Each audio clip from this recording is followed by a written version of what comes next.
भेट भएको थियो, त्यसपछि आज नै भेट भइरहेछ। आज हाम्रो टपिक छ, हामी एकदम हाई यिल्ड टपिक पढ्दैछौँ, प्लेसेन्टा प्रिभिया र एब्रप्सियो प्लेसेन्टा। दुईटैलाई इन ब्रोडर टर्म राख्दाखेरि हामीले के भन्छौँ, एन्टिपार्टम हेमोरेज भनेर भन्छौँ है। अब एन्टिपार्टम हेमोरेज भन्ने बित्तिकै सुरुमा त एन्टिपार्टम हेमोरेज एपिएच भनेर भन्छौँ हामी, एन्टिपार्टम हेमोरेज भनेर जुन हामीले भन्छौँ एपिएच, यो भनेको के हो त, नाममै छ हेर्नुहोस् है। सो एन्टिपार्टम हेमोरेजमा एउटा नाम छ हेमोरेज भनेर छ है त। सो हेमोरेज भन्ने बित्तिकै देयर शुड बी ब्लिडिङ, यतिसम्म हामीलाई थाहा छ। अर्को कुरा छ एन्टिपार्टम। अब अफस्क्रिनमा हामीलाई थाहा भए अनुसार के हुन्छ त, तीनटा एकदम सजिलो फेज छ प्रेग्नेन्सीलाई डिस्क्राइब गर्दाखेरि।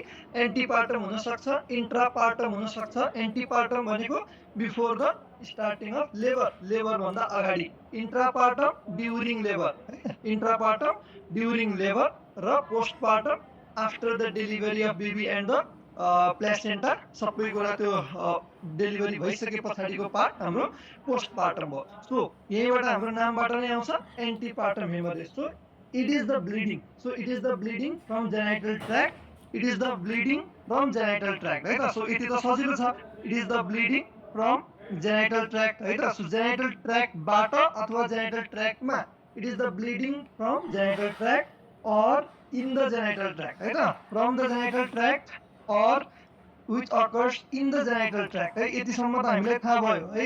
सो एन्टिपार्टम हेमोरेजमा, हेमोरेज भनेको त ब्लिडिङ हो, कहाँबाट आउँदो रहेछ, जेनिटल ट्र्याक्टबाट आउँदो रहेछ, अथवा कहाँबाट आउँदो रहेछ, अरू माथिबाट युटेरसहरूतिरबाट प्लेसेन्टाको एट्याच भएको ठाउँबाट ब्लिडिङ भए पनि कहाँ पुग्दो रहेछ त, इन द जेनाइटल ट्र्याक्ट। सो हामीले देख्दाखेरि कहाँ देख्छौँ त ब्लिडिङ, जेनाइटल ट्र्याक्टमा देख्छौँ। ठिक छ, यहाँसम्म हेमोरेज ब्लिडिङ यतिसम्म बुझ्यौँ। तर एन्टिपार्टम भनेको कहाँसम्मको लागि एन्टिपार्टम लिने त हामीले, त्यो कुरा इम्पोर्टेन्ट छ। सो हाम्रो लागि अर्को कुरा इम्पोर्टेन्ट कुरा के आउँछ त, that is beyond the period of viability, that is beyond the. So यो दुईटा पोइन्टले चाहिँ एन्टिपार्टम हेमोरेजलाई डिफाइन गर्छ। So first point is bleeding from the genital tract or which occurs in the genital tract. कहाँबाट, कति पछाडि कति अगाडि, कुन डेटदेखि त भन्दाखेरि which occurs beyond the period of viability, beyond the period of viability है त, beyond the period of viability. ठिक छ। अब यो पिरियड अफ भायबिलिटी भनेको के हो भन्ने कुरा इम्पोर्टेन्ट छ हाम्रो लागि। सो बच्चा जन्मिसकेपछि अब भाइबल भनेको के हो त, त्यो एजमा, त्यो जेस्टेसन एजमा डेलिभरी भयो भने त्यो जुन बेबी डेलिभर भयो उसको चाहिँ भाइबल है, सो बाँच्ने सम्भावना को आधारमा चाहिँ पिरियड अफ भायबिलिटी हाम्रो डिफाइन गरिएको छ। डिफ्रेन्ट कन्ट्रिजहरूको लागि डिफ्रेन्ट सेटअपमा डिफ्रेन्ट अर्गनाइजेसनहरूले डिफ्रेन्टली गरेको छ। तर हामीले अब हामी एनएमसीको लागि प्रिपेयर गरेर छौँ, हाम्रो नेपालको लागि इम्पोर्टेन्ट छ।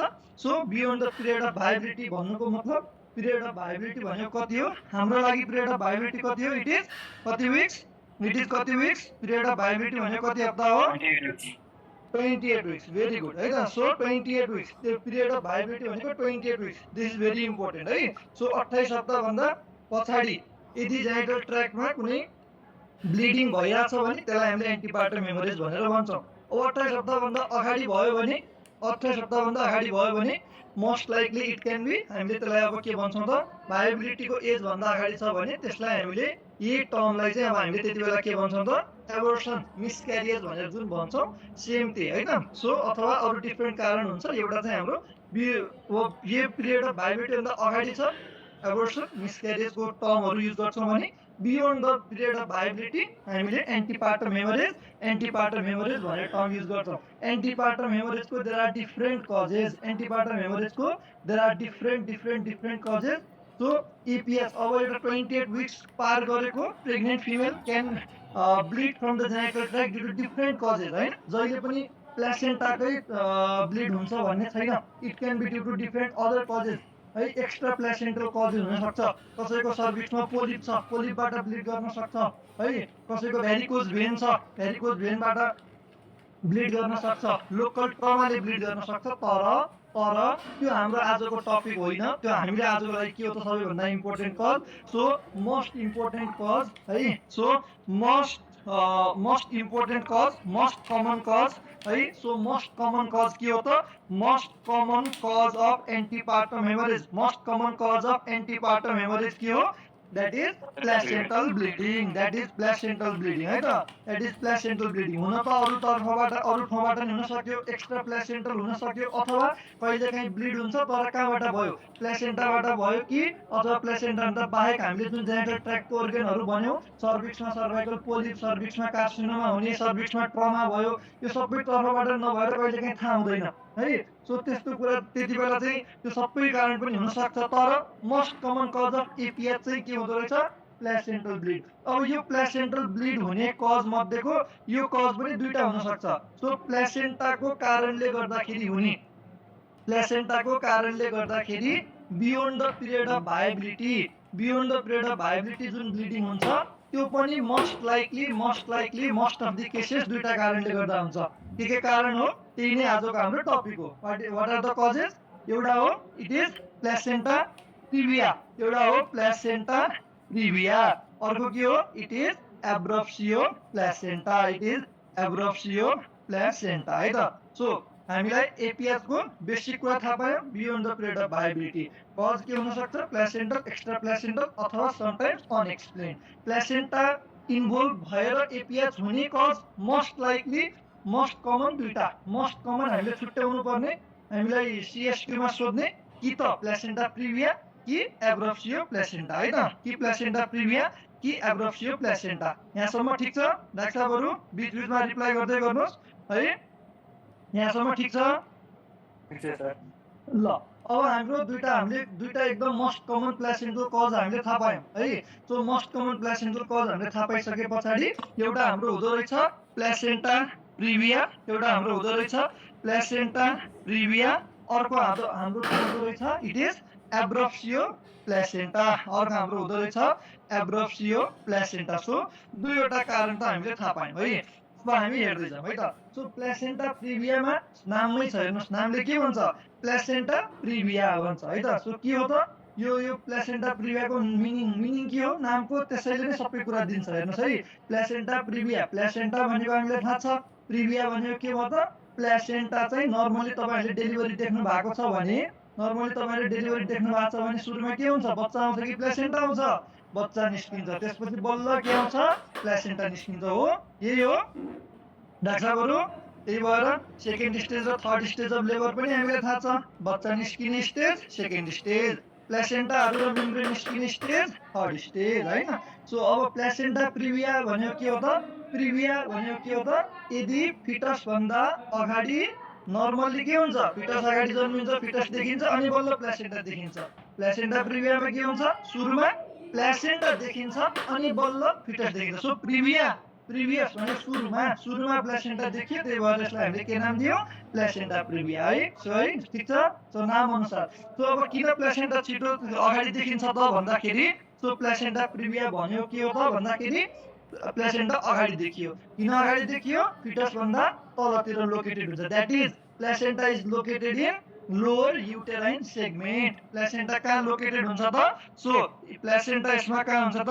प्लेसेन्टा इज लोकेटेड, कहाँ लोकेटेड हुन्छ? Placenta is located in lower uterine segment. तो लोअर युटेराइन सेगमेन्टमा हुन्छ, त्यही भएर चाहिँ प्लेसेन्टा अगाडि देखिन्छ है त, अगाडि देखिन्छ। त्यसलाई हामीले के नाम दियौ? Placenta praevia. एकदम सिम्पल नाम अनुसारकै डेफिनेसन लेखेको हो, प्लेसेन्टा प्रिभिया। अर्को टर्म के छ त? एब्रप्सियो प्लेसेन्टा। सो यसमा पनि प्लेसेन्टा माने केही न केही भइरहेछ, तर के भइरहेछ? Abruptio. What is abruptio? Rupture. यहाँ हेर्नुहोस् एब्रप्सियो। सो एब्रप्टली रप्चर भएको जस्तो सुनिन्छ नामबाटै पनि। So it is premature separation है।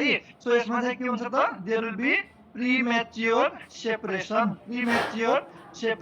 Of placenta, premature separation of placenta. कस्तो प्लेसेन्टा? लोअर युटेराइन सेगमेन्टमा भएको प्लेसेन्टा कि नर्मल ठाउँमा भएको placenta? It is premature separation of normally situated placenta है। एकदम इम्पोर्टेन्ट छ बुझ्नुपर्ने। इट इज यो यसमा चाहिँ के हुन्छ? एब्रप्सियोमा प्लेसेन्टा आफ्नो नर्मल ठाउँमा नै बसेको हुन्छ, लोअर युटेराइन सेगमेन्टमा हुँदैन, तर it will separate prematurely। प्रिमेच्योरली भनेको नर्मली के हुन्छ, बच्चा जन्मिन्छ, बच्चा जन्मिसकेपछि अनि बल्ल प्लेसेन्टल सेपरेसन हुन्छ नर्मल। तर यदि कम्प्लिट डेलिभरी नभइकन है, लेबर स्टार्ट नभइकन प्लेसेन्टा सेपरेट हुँदैछ भने then that is premature separation. Premature separation of normally situated placenta है। यो दुईटाको टर्मको नाम, यो दुईटा हामीले जुन टर्म थियो प्लेसेन्टा प्रिभिया, एब्रप्सियो, यो दुईटा टर्म बुझ्यौँ। त्यस पछाडि है एलयुएस भनेको lower uterine segment, lower uterine segment है त। So placenta praevia, abruptio placenta. अब अर्को कुरा चाहिँ के हुन्छ त भन्दाखेरि यसमा हाम्रो प्लेसेन्टा प्रिभियाको पनि आफ्नो रिस्क फ्याक्टर छ भन्नाले के कुराले गर्दा प्लेसेन्टा प्रिभिया हुन्छ भनेर, जस्तै तपाईले टाइफोइड केले हुन्छ भन्यो भने के भन्नुहुन्छ, साल्मोनेला टाइफी। त्यस्तो चाहिँ हाम्रो प्लेसेन्टा प्रिभिया र एब्रप्सियो प्लेसेन्टामा यही कारणले गर्दा चाहिँ हुन्छ भनेर तोकेर भन्न मिल्ने एउटा कुरा हुँदैन है। सो त्यस्तो भएको भए के भन्थ्यौँ हामी त्यसलाई, पजिटिभ एजेन्ट, पजिटिभ फ्याक्टर भन्थ्यौँ है। अब तर यसमा के हुन्छ, there is role of different things हैन, एकदम धेरै कुराको रोल हुन्छ, पर्टिकुलरली यही कुराले गराउँछ भन्ने छैन। त्यसलाई हामीले रिस्क फ्याक्टर भन्छौँ। बेसिक कम्युनिटी मेडिसिन, तपाईँहरूको कम्युनिटी मेडिसिनमा पनि सोध्छ रिस्क फ्याक्टरको डेफिनेसन।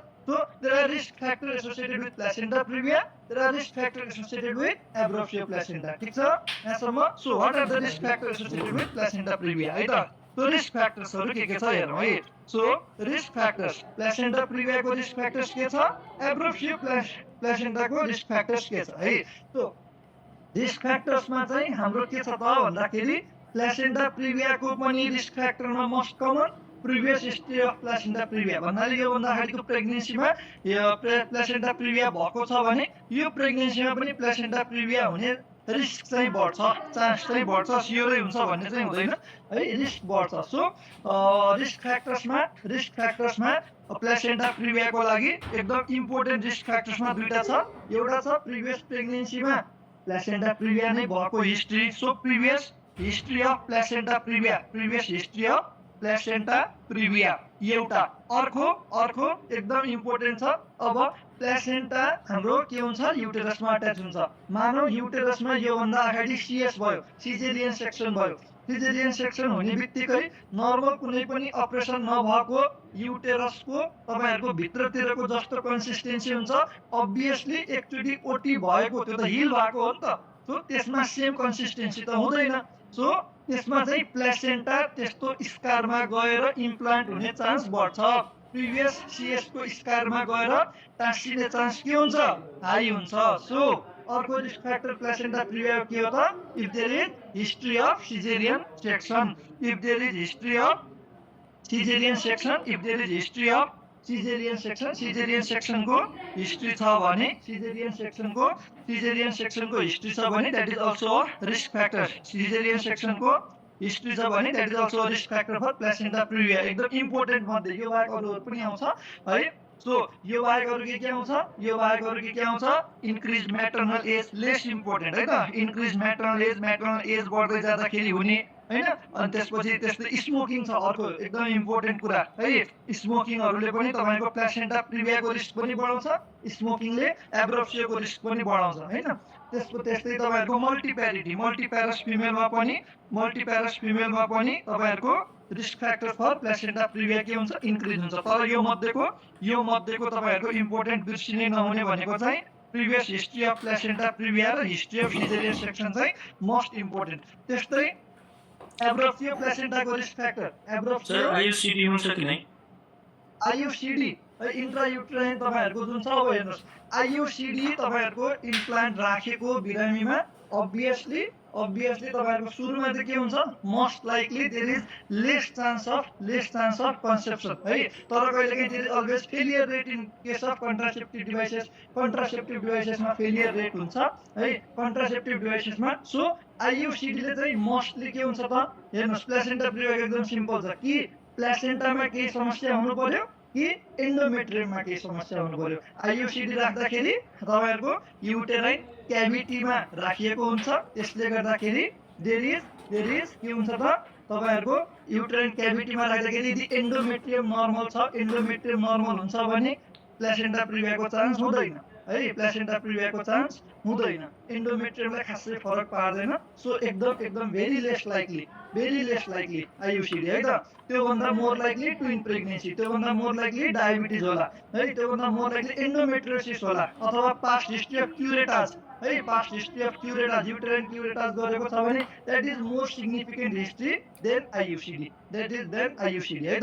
हुँदैन 0% होइन, अलिकति अब त्यहाँ के छ, युटेराइन क्याभिटीमा राखिसकेपछि अलिकति हुन सक्ने चान्सहरू छ, बट थियोरिटिकली मात्रै हो, लेस लाइकली हो। एन्डोमेट्रियोसिस, क्युरेटाज है, तपाईँहरूको युटेरसमा पहिला सर्जरी भएको छ भने they are more likely causes है। सो रिस्क फ्याक्टरमा म्याटरल एज, स्मोकिङ, मल्टिप्यारिटी भन्यो। त्यस्तै अर्को हामीले के भन्यो भने यदि हिस्ट्री अफ युटेराइन सर्जरी, कुनै पनि युटेरसमा सर्जरीहरू भएको छ है त, युटेरसमा जस्तै मायोमेक्टोमीहरू गरिएको छ अथवा क्युरेटाज गरिएको छ है, क्युरेटाज है। सो डाइलेटेसन एन्ड क्युरेटाज भनेर तपाईँले सुन्नु भएको छ होला। त्यसमा पनि के हुन्छ, एन्डोमेट्रियम इफेक्टेड हुन्छ। सो एन्डोमेट्रियम डिफेक्टिभ हुन्छ, यो केसमा पनि it is a risk factor है। So risk factor for placenta praevia most important यो दुईटा। त्यसबाहेक तपाईँहरूको अब एब्रप्सियोको रिस्क फ्याक्टरमा हेरौँ है त। एब्रप्सियोको रिस्क फ्याक्टरमा के हुन्छ, एब्रप्सियोको रिस्क फ्याक्टरमा पनि most important risk factor for abruptio is previous history of abruptio like placenta प्रिभिया। Placenta प्रिभियामा पनि के थियो, पहिलाको प्रेग्नेन्सीमा प्रिभिया भएको छ, योपालि पनि प्रिभिया हुने चान्स हाई छ। एब्रप्सियोमा पनि यदि पहिलाको प्रेग्नेन्सीमा एब्रप्सियो थियो भने योपालि पनि एब्रप्सियो हुने चान्स चाहिँ बढ्छ। So there is term known as recurrence rate. So recurrence rate कति हुन्छ हामी एकछिनमा हेर्छौँ। So risk factor previous history of एब्रप्सियो,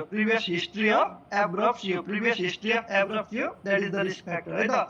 त्यो बाहेक तपाईँहरूको अर्को के हुन्छ, जस्तै smoking is also risk factor for abruptio. अघि मैले भनेको थिएँ स्मोकिङले पनि एब्रप्सियोको रिस्क फ्याक्टर बढाउँछ। त्यस्तै अर्को हुन्छ एकदम इम्पोर्टेन्ट भनेको, यदि प्रेग्नेन्सीमा ब्लड प्रेसर बढ्यो है। So hypertensive disorder in pregnancy, so hypertension है। सो हाइपरटेन्सन इन प्रेग्नेन्सी जुन छ, हाइपरटेन्सन इन प्रेग्नेन्सी, त्यसले पनि एब्रप्सियोको चान्स के गर्छ, बढाउँछ है त। त्यसले पनि एब्रप्सियोको चान्स के गर्छ, बढाउँछ। अर्को एकदम इम्पोर्टेन्ट कुरा, फोलिक एसिड डेफिसियन्सी। तपाईँहरूलाई खासै नलाग्ने तर इक्जाममा आउँदाखेरि यो झुक्किने कुरामा चाहिँ फोलिक एसिड डेफिसियन्सी पनि छ। फोलिक एसिड डेफिसियन्सी बच्चालाई के गर्छ, न्युरल ट्युब डिफेक्ट, त्यो आफैमा इम्पोर्टेन्ट छ। मदरलाई एउटा चाहिँ फोलिक एसिड डेफिसियन्सी चाहिँ के को रिस्क फ्याक्टर हुँदो रहेछ त भन्दा एब्रप्सियो प्लेसेन्टाको है त। त्यो एब्रप्सियो प्लेसेन्टाको एउटा risk factor folic acid deficiency पनि हुँदो रहेछ, यो चाहिँ नबिर्सिने है, यो चाहिँ नबिर्सिने। त्यो बाहेक जस्तै तपाईँहरू के हुन्छ त, पोलिहाइड्राम्नियोस। अब के हुन्छ, लाइकर के छ, लाइकर बढी छ। अब यदि रप्चर अफ मेम्ब्रेन रप्चर हुने बित्तिकै 81 के हुन्छ, फ्लुइड सबै निस्क्यो। पोलिहाइड्राम्नियोस थियो, एकदम धेरै फ्लुइड थियो, त्यसले गर्दाखेरि त्यसलाई मजाले थिचिरहेको जस्तो इफेक्ट देखिन्थ्यो। अब 81 डिकम्प्रेस हुन्छ, 81 डिकम्प्रेस हुने बित्तिकै there will be separation of placenta. So एकदम धेरै फ्लुइड भएको, एकदम धेरै एम्नियोटिक फ्लुइड छ पोलिहाइड्राम्नियोस जुन भन्छौँ हामीले, इफ एएफआई मोर देन 25, त्यति बेला पनि it is again a risk factor for placenta praevia abruptio है त। किन के भन्यो हामीले, बडी फ्लुइड थियो, बडी एम्नियोटिक फ्लुइड थियो, प्लेसेन्टा जुन आफ्नो ठाउँमा टाँसिराखेको थियो। अब सबै धेरै, त्यसले गर्दाखेरि त्यसलाई प्रेसर इफेक्ट दिइरहेको थियो, थिचिरहेको जस्तो थियो। अब 81 डिकम्प्रेस भयो, अलिअलि गर्दै होइन, 81 डिकम्प्रेस भयो हुने बित्तिकै के हुन्छ त, त्यो जुन ठाउँमा थिचेको थियो त्यो तानेको जस्तो इफेक्ट आउँछ, त्यसले गर्दाखेरि सेपरेट हुन्छ। एब्रप्सियो प्लेसेन्टाको एउटा रिस्क फ्याक्टर पोलिहाइड्राम्नियोस पनि हो। त्यस्तै तपाईँहरूको ट्विन प्रेग्नेन्सी पनि तपाईँहरूको सेम त्यस्तै हो है, ट्विन प्रेग्नेन्सीमा ठुलो युटेरस हुन्छ, तपाईँहरूको बडी फ्लुइड हुने चान्स हुन्छ, सेम अघिकै मेकानिजमबाट हुन्छ। So these are few important risk factors for abruptio placenta. यो मध्येको पनि मोस्ट कमन जुन सुरुमा लेखेको छु, दुईटैको मोस्ट कमन त्यही हो है त। दुईटैको मोस्ट कमन चाहिँ प्रिभियस हिस्ट्री अफ एब्रप्सन नै हो। स्मोकिङले एउटा कि दुईटा दुईटैमा उ गर्दो रहेछ। त्यो बाहेक पोलिहाइड्रामियस है, ओलिगो देखाएको छैन है, पोलिहाइड्रामियस ओलिगो होइन पोली। त्यो बाहेक अर्को तपाईँहरूले यसमा नबिर्सिनु हुने भनेको प्रेसर है। सो यसले पनि hypertensive disorder in pregnancy is very important, त्यो आफैमा तपाईँहरूलाई इम्पोर्टेन्ट छ। त्योसँग एसोसिएटेड अर्को, सो तपाईँहरूलाई सिएसक्यू बनाउँदाखेरि एउटा तपाईँहरूले हिन्ट के खोज्न सक्नुहुन्छ, पेसेन्ट छ द प्रेग्नेन्ट पेसेन्ट है। सो ब्लड प्रेसर पनि हाई छ भनेर दिइरहेको छ र अहिले चाहिँ अब एन्टिपार्टम हेमोरेजको हिस्ट्री दिइरहेछ भने देन इट क्यान बी के त इट क्यान बी एब्रोफ्सियो प्लेसेन्टा है त। सो अर्को कुरा अब हामीले के भनेको थियौँ, दुईटैको मोस्ट कमन त प्रिभियस हिस्ट्री रहेछ भनेपछि रिकरेन्स रेट है त। सो दुईटैको मोस्ट कमन त हाम्रो के रहेछ त, previous history of abruptio, most common risk factor for abruptio, previous history of placenta praevia, most common risk factor for placenta प्रिभिया। So recurrence rate कति हुँदो रहेछ है। सो प्लेसेन्टा प्रिभियामा रिकरेन्स रेट इज अराउन्ड 5% है त। डाइरेक्टली यही एउटै मात्र भन्ने हुँदैन, अराउन्ड 5%। त्यही रिकरेन्स रेट फर एब्रोफ्सियो इज तपाईँहरूको अराउन्ड 12 to 15% भनेर भन्छौँ। सो 12 to 15% है त। So 12 to 15%, recurrent rate nearly 5%, so around 12 to 15%। So recurrence हुँदो रहेछ। यतिसम्म हामीलाई थाहा पाइसके पछाडि अब एउटा अर्को कुरा आउँछ। अब यहाँसम्म हामीलाई के थाहा भयो, प्लेसेन्टा प्रिभिया भनेको के रहेछ थाहा भयो, एब्रोफ्सियो भनेको के रहेछ थाहा भयो। त्यसपछि रिस्क फ्याक्टर किन हुँदो रहेछ, के कारणले गर्दा हुन सक्दो रहेछ, के कुराले रिस्क बढाउँछ भन्ने कुरा थाहा पायौँ, रिकरेन्स हुँदो रहेछ भन्ने कुरा थाहा पायौँ। नेक्स्ट आउँछ तपाईँहरूको यसमा क्लासिफिकेसनको कुरा आउँछ है, क्लासिफिकेसनको कुरा आउँछ। सो क्लासिफिकेसनको कुरा आउँदाखेरि classification is more important in case of placenta प्रिभिया है। प्लेसेन्टा प्रिभियामा चाहिँ क्लासिफिकेसन बढी इम्पोर्टेन्ट छ देन द्याट अफ एब्रोफ्सियोको भन्दा यसमा चाहिँ क्लासिफिकेसन मोर इम्पोर्टेन्ट छ। सो क्लासिफिकेसन हेरौँ, क्लासिफिकेसन अफ प्लेसेन्टा प्रिभिया है त। प्लेसेन्टा प्रिभियामा जुन तपाईँहरूको क्लासिफिकेसन छ, क्लासिफिकेसनमा टाइप 1, टाइप 2, टाइप 3 र टाइप 4 भनेर छ। टाइप 1, टाइप 2, टाइप 3 र टाइप 4 भनेर है। सो टाइप 1, टाइप 2, टाइप 3 र टाइप 4 मा के हुन्छ त्यो हेरौँ है त। सो टाइप 1, टाइप 2, टाइप 3 र टाइप 4 ठीक छ। डाक्टर साहबहरु यहाँसम्म सुनिरहेको छ? हजुर सर। है, बुझिरहेको छ? ठीक छ यहाँसम्म।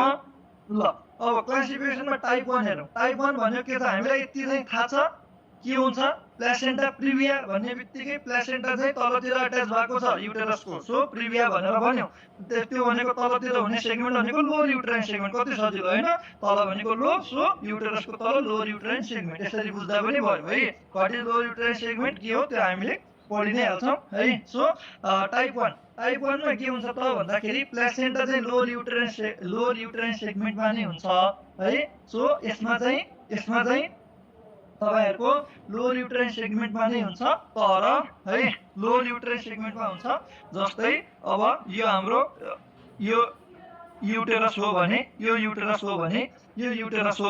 युटेरसको यो युटेरसको इन्टर्नल अस है, यो युटेरसको इन्टर्नल अस हो भने अब यसको 2 सेन्टिमिटर भन्दा नजिकै हुन्छ है। त्यसको 2 सेन्टिमिटर भन्दा नजिकै हुन्छ, 2 सेन्टिमिटर भन्दा नजिकै हुन्छ, तर यसको मार्जिनसम्म पनि पुगेको हुन्न। यस्तोलाई चाहिँ हामीले टाइप 1 भन्छौँ, अथवा के भन्छौँ, प्लेसेन्टा चाहिँ तलतिर छ भन्छौँ है। प्लेसेन्टा तलतिर छ, that is low lying placenta,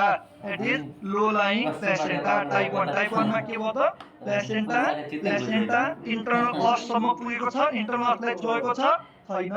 it does not reach up to internal अससम्म पुग्दैन। लोअर युटेराइन सेगमेन्टमा त हुने नै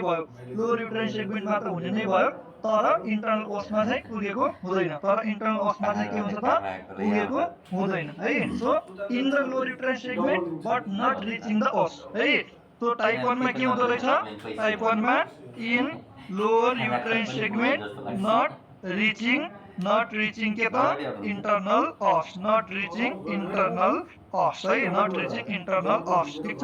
सो टाइप 1 मा के भयो, तलतिर त छ लोअर युटेराइनमा, तर इन्टर्नल असमा पुगेको छैन। अब टाइप 2 मा के हुन्छ, टाइप 1 टाइप 2 है। टाइप 2 मा पनि अब यो युटेरस हो भने है, सो यो युटेरस हो भने यो इन्टर्नल अस अहिलेको जस्तै भने के हुन्छ त, यसमा चाहिँ अब तपाईहरुको अलिकति अझै तलतिर आउँछ तल आएर कहाँसम्म पुग्छ यो इन्टरनल असको मार्जिन सम्म पुग्यो so it reaches up to the margin of internal os so it reaches up to the margin of अघि इन्टरनल अस भन्दा अलि टाढै थियो इन्टरनल असको मार्जिनमा पनि थिएन तर इन्टरनल असको 2 सेन्टिमिटर वरिपरि थियो त्यसलाई हामीले के भन्यौ लो लाइङ मात्रै भन्यौ अब इन्टरनल असको मार्जिन सम्म पुग्यो सो यसमा चाहिँ प्लेसेन्टा कहाँसम्म पुग्छ placenta reaches up to margin of internal os placenta reaches up to margin of internal os so it is known as marginal placenta previa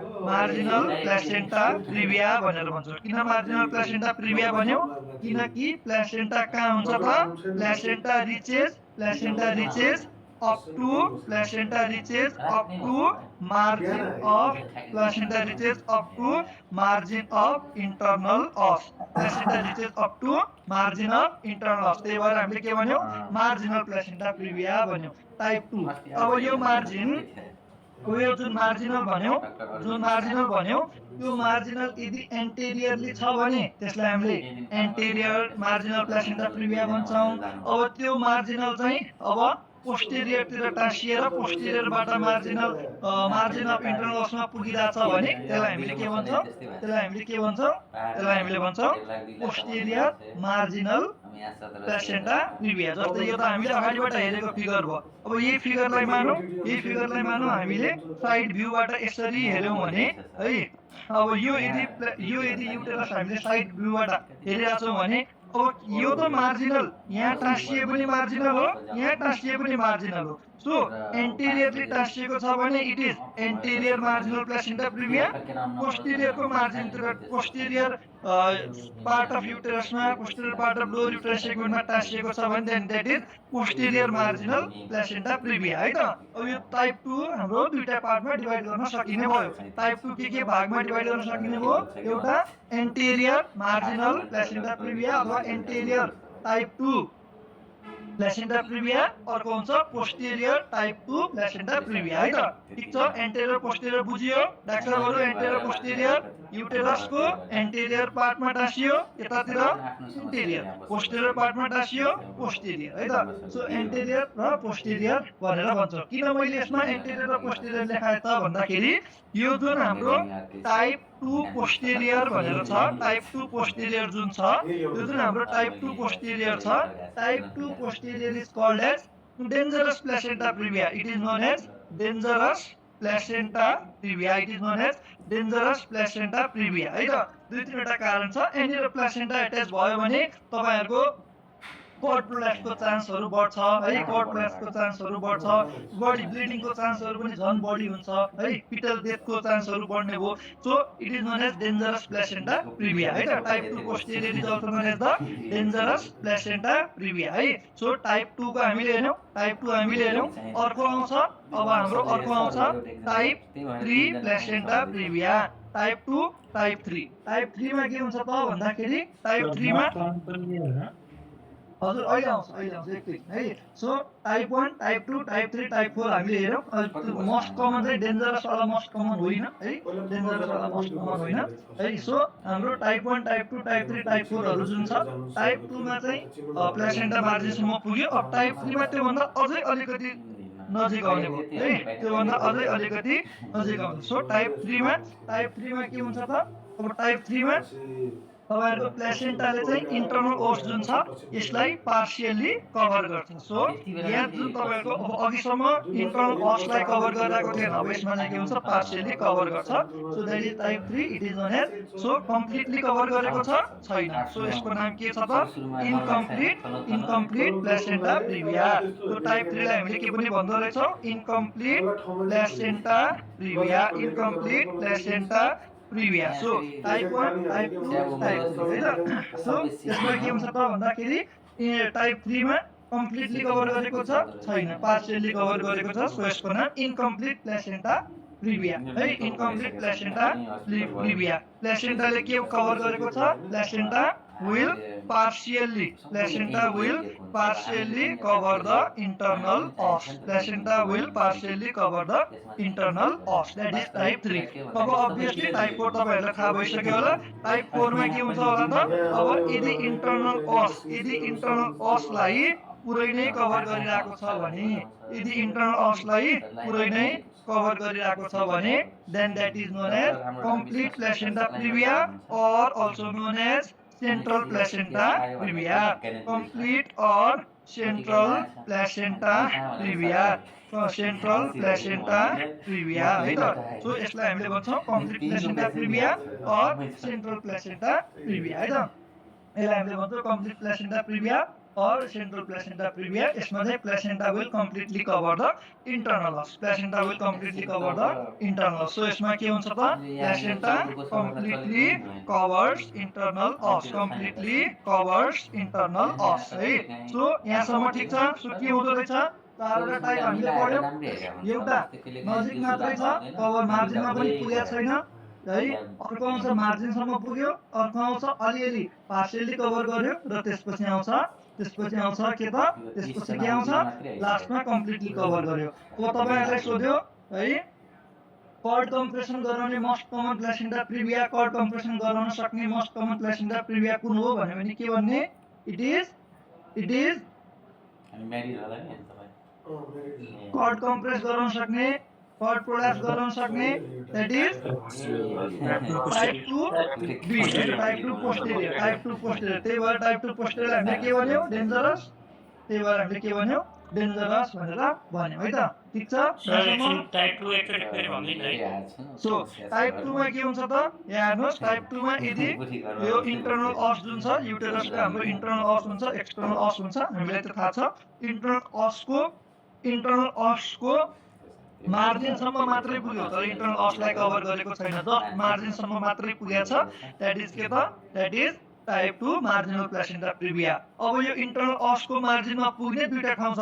कि त यो हामीले युटेरसलाई ल्याटरली हेरिरहेका छौं है, ल्याटरली हेरिरहेका छौं. सो ल्याटरली हेर्दाखेरि के हुन्छ त? यो अब हाम्रो युटेरस ल्याटरली हेर्दाखेरि एन्टेरियर साइडमा टाँसिएर पनि मार्जिनमा पुग्न सक्छ, पोस्टेरियर साइडमा टाँसिएर पनि मार्जिनमा पुग्न सक्छ है. सो यदि एन्टेरियरतिर टाँसिएर मार्जिनमा पुगेको छ भने that is interior, type 2 interior. र यदि पोस्टेरियरतिर टाँसिएर पुगेको छ भने that is type 2 posterior. That is type 2 posterior. अब यो टाइप 2 पोस्टेरियरलाई पनि किन डेन्जरस भन्ने कुरा डिफरेन्ट छ. तपाईहरुको बर्थ क्यानल पनि है, बर्थ क्यानल पनि कभ्ड हुन्छ है. अब यसबाट यो प्लेसेन्टा चाहिँ ठ्याक्कै पोस्टेरियरतिर गयो भने स्याक्रल प्रोमोन्टरीको ठ्याक्कै अगाडि पर्छ. स्याक्रल प्रोमोन्टरीको ठ्याक्कै अगाडि पर्ने बित्तिकै के हुन्छ? एन्टेरो पोस्टेरियर डायमिटर घट्यो. एन्टेरो पोस्टेरियर डायमिटर घट्ने बित्तिकै इन्गेजमेन्ट हुने भएन. प्रेजेन्टिङ पार्टको इन्गेजमेन्ट नभयो भने अब त्यहाँनिरबाट कर्ड प्रोल्याप्सहरु हुने चान्सहरु बढ्छ है. अनि त्यसपछि त्यहाँनिर अब के हुन्छ? झन् साँगुरो ठाउँ भयो. अब भेजाइनल डेलिभरी गराउन थाल्नुभयो भने प्लेसेन्टा एकदम कम्प्रेस हुन्छ है. प्लेसेन्टा कम्प्रेस भयो भने फिटल कम्प्रोमाइज हुन्छ अझ फेरि है त. सो कर्ड कम्प्रेस हुने, फिटल कम्प्रोमाइज हुने, कर्ड प्रोल्याप्स हुने, यो सबै चान्स चाहिँ के हुन्छ त? तपाईहरुको यसमा बढ्छ है. ठीक छ? यसमा के हुन्छ त? बढ्छ. ठीक, यहाँसम्म ठीक छ? नेक्स्ट अब टाइप 1, टाइप 2, टाइप 3, टाइप 4. अब यो मध्ये पनि हामीले डेन्जरस भन्यौ है. अब आजभोलि चाहिँ माइनर डिग्री र मेजर डिग्री भनेर पनि डिभाइड गर्न सकिन्छ. माइनर डिग्री भनेको टाइप 1 र टाइप 2 को एन्टेरियरलाई चाहिँ हामीले माइनर डिग्री भन्न सक्छौं. र मेजर डिग्री है. So major degree of placenta previa, major degree of placenta previa भनेर चाहिँ major degree of placenta previa भनेर चाहिँ हामीले we can categorise type 2 posterior, type 3 र टाइप 4. टाइप 3 र टाइप 4 यिनीहरु चाहिँ हाम्रो केमा पर्दो रहेछ? मेजर डिग्रीमा. सो माइनरमा के पर्यो? टाइप 2 को एन्टेरियर, र टाइप 1 पर्यो है त. अब यसलाई चाहिँ आजभोलि कसैले प्रिभिया पहिला क्लासिफिकेसन पनि भन्छ. आजभोलि लो लाइन र प्लेसेन्टा प्रिभिया भनेर दुईटा मात्रै क्लासिफिकेसन पनि एकदम फेमस छ है। तर अब तपाईँहरूको जुन रेगुलर पढ्ने बुक डिसी दत्ताको छ त्यसमा चाहिँ यो क्लासिफिकेसन दिएको भएर मैले पढाएको नभयो भने अब तपाईँहरूले पिजीको लागि प्रिपेयर गरेर आएको भए प्लेसेन्टा प्रिभिया र लो लाइङ प्लेसेन्टा दुईटा क्लासिफिकेसन मात्रै थाहा पाए पनि पुग्थ्यो। तर तपाईँहरूलाई चाहिँ यो इम्पोर्टेन्ट छ है त। अब अर्को हाम्रो क्लासिफिकेसन आउँछ के को क्लासिफिकेसन आउँछ एब्रप्सियोको। अब एब्रप्सियोको यस्तो क्लासिफिकेसन ग्रेड 1 ग्रेड 2 ग्रेड 3 वाला क्लासिफिकेसन पनि छ। तर मोस्टली त्यहाँबाट तपाईँहरूले क्वेसन सोधिरहेको हुँदैन है। यसमा चाहिँ तपाईँहरूको हामीले भेराइटिज भनेर दुई किसिमको भेराइटिजलाई हामीले एब्रप्सियो प्लेसेन्टालाई डिभाइड गर्न सक्छौँ। एउटा हुन्छ रिभिल्ड भेराइटी, एउटा हुन्छ रिभिल्ड भेराइटी, एउटा हुन्छ रिभिल्ड, अर्को हुन्छ कन्सिल्ड है त, नाममै छ। सो रिभिल्ड भनेको के हो ब्लिडिङ भयो है, प्लेसेन्टा सेपरेट भयो, प्लेसेन्टा सेपरेट भइसकेपछि ब्लिडिङ भयो, ब्लड देखियो, ब्लड देखिएपछि त्यो एब्रप्सन त्यो जुन rupture of separation of placenta थियो त्यो देखियो, so that is revealed. Concealed भनेको लुकेको। किन लुकेको भन्दाखेरि जस्तै अब यदि यो युटेरस हो भने यो युटेरसमा सपोज यहाँनिर चाहिँ तपाईँहरूको यसरी यहाँनिर प्लेसेन्टा बसिरहेको थियो है। सो प्लेसेन्टा यसरी तपाईँहरूको टाँसिरहेको थियो यो ठाउँमा है। सो प्लेसेन्टा यो ठाउँमा टाँसिरहेको थियो, यो युटेरस भयो भने प्लेसेन्टा यहाँनिर यसरी टाँसिरहेको थियो। अब मानौ के हो त एब्रप्सियो भनेको प्रिमेच्योर सेपरेसन। अब सेपरेट हुन थालेर कस्तो भयो त भन्दाखेरि अब यो तपाईँहरूको युटेरस भयो, यो युटेरसमा अब यदि यहाँनिर यस्तो भयो, ल हेर्नुहोस् है, यहाँ सेपरेसन सुरु भइसक्यो तर प्लेसेन्टाको मार्जिन त अझै पनि टाँसिएको छ, बिचमा मात्रै सेपरेट भएको छ भने यति बेला ब्लिडिङ भयो भने पनि त्यो त देखिने भएन। सो यस्तो ब्लिडिङलाई चाहिँ हामीले कन्सिल्ड भन्छौँ, कन्सिल्ड टाइप अफ एब्रप्सियो। र यदि तपाईँहरूको यदि मानौ यो युटेरस हो भने यो युटेरसमा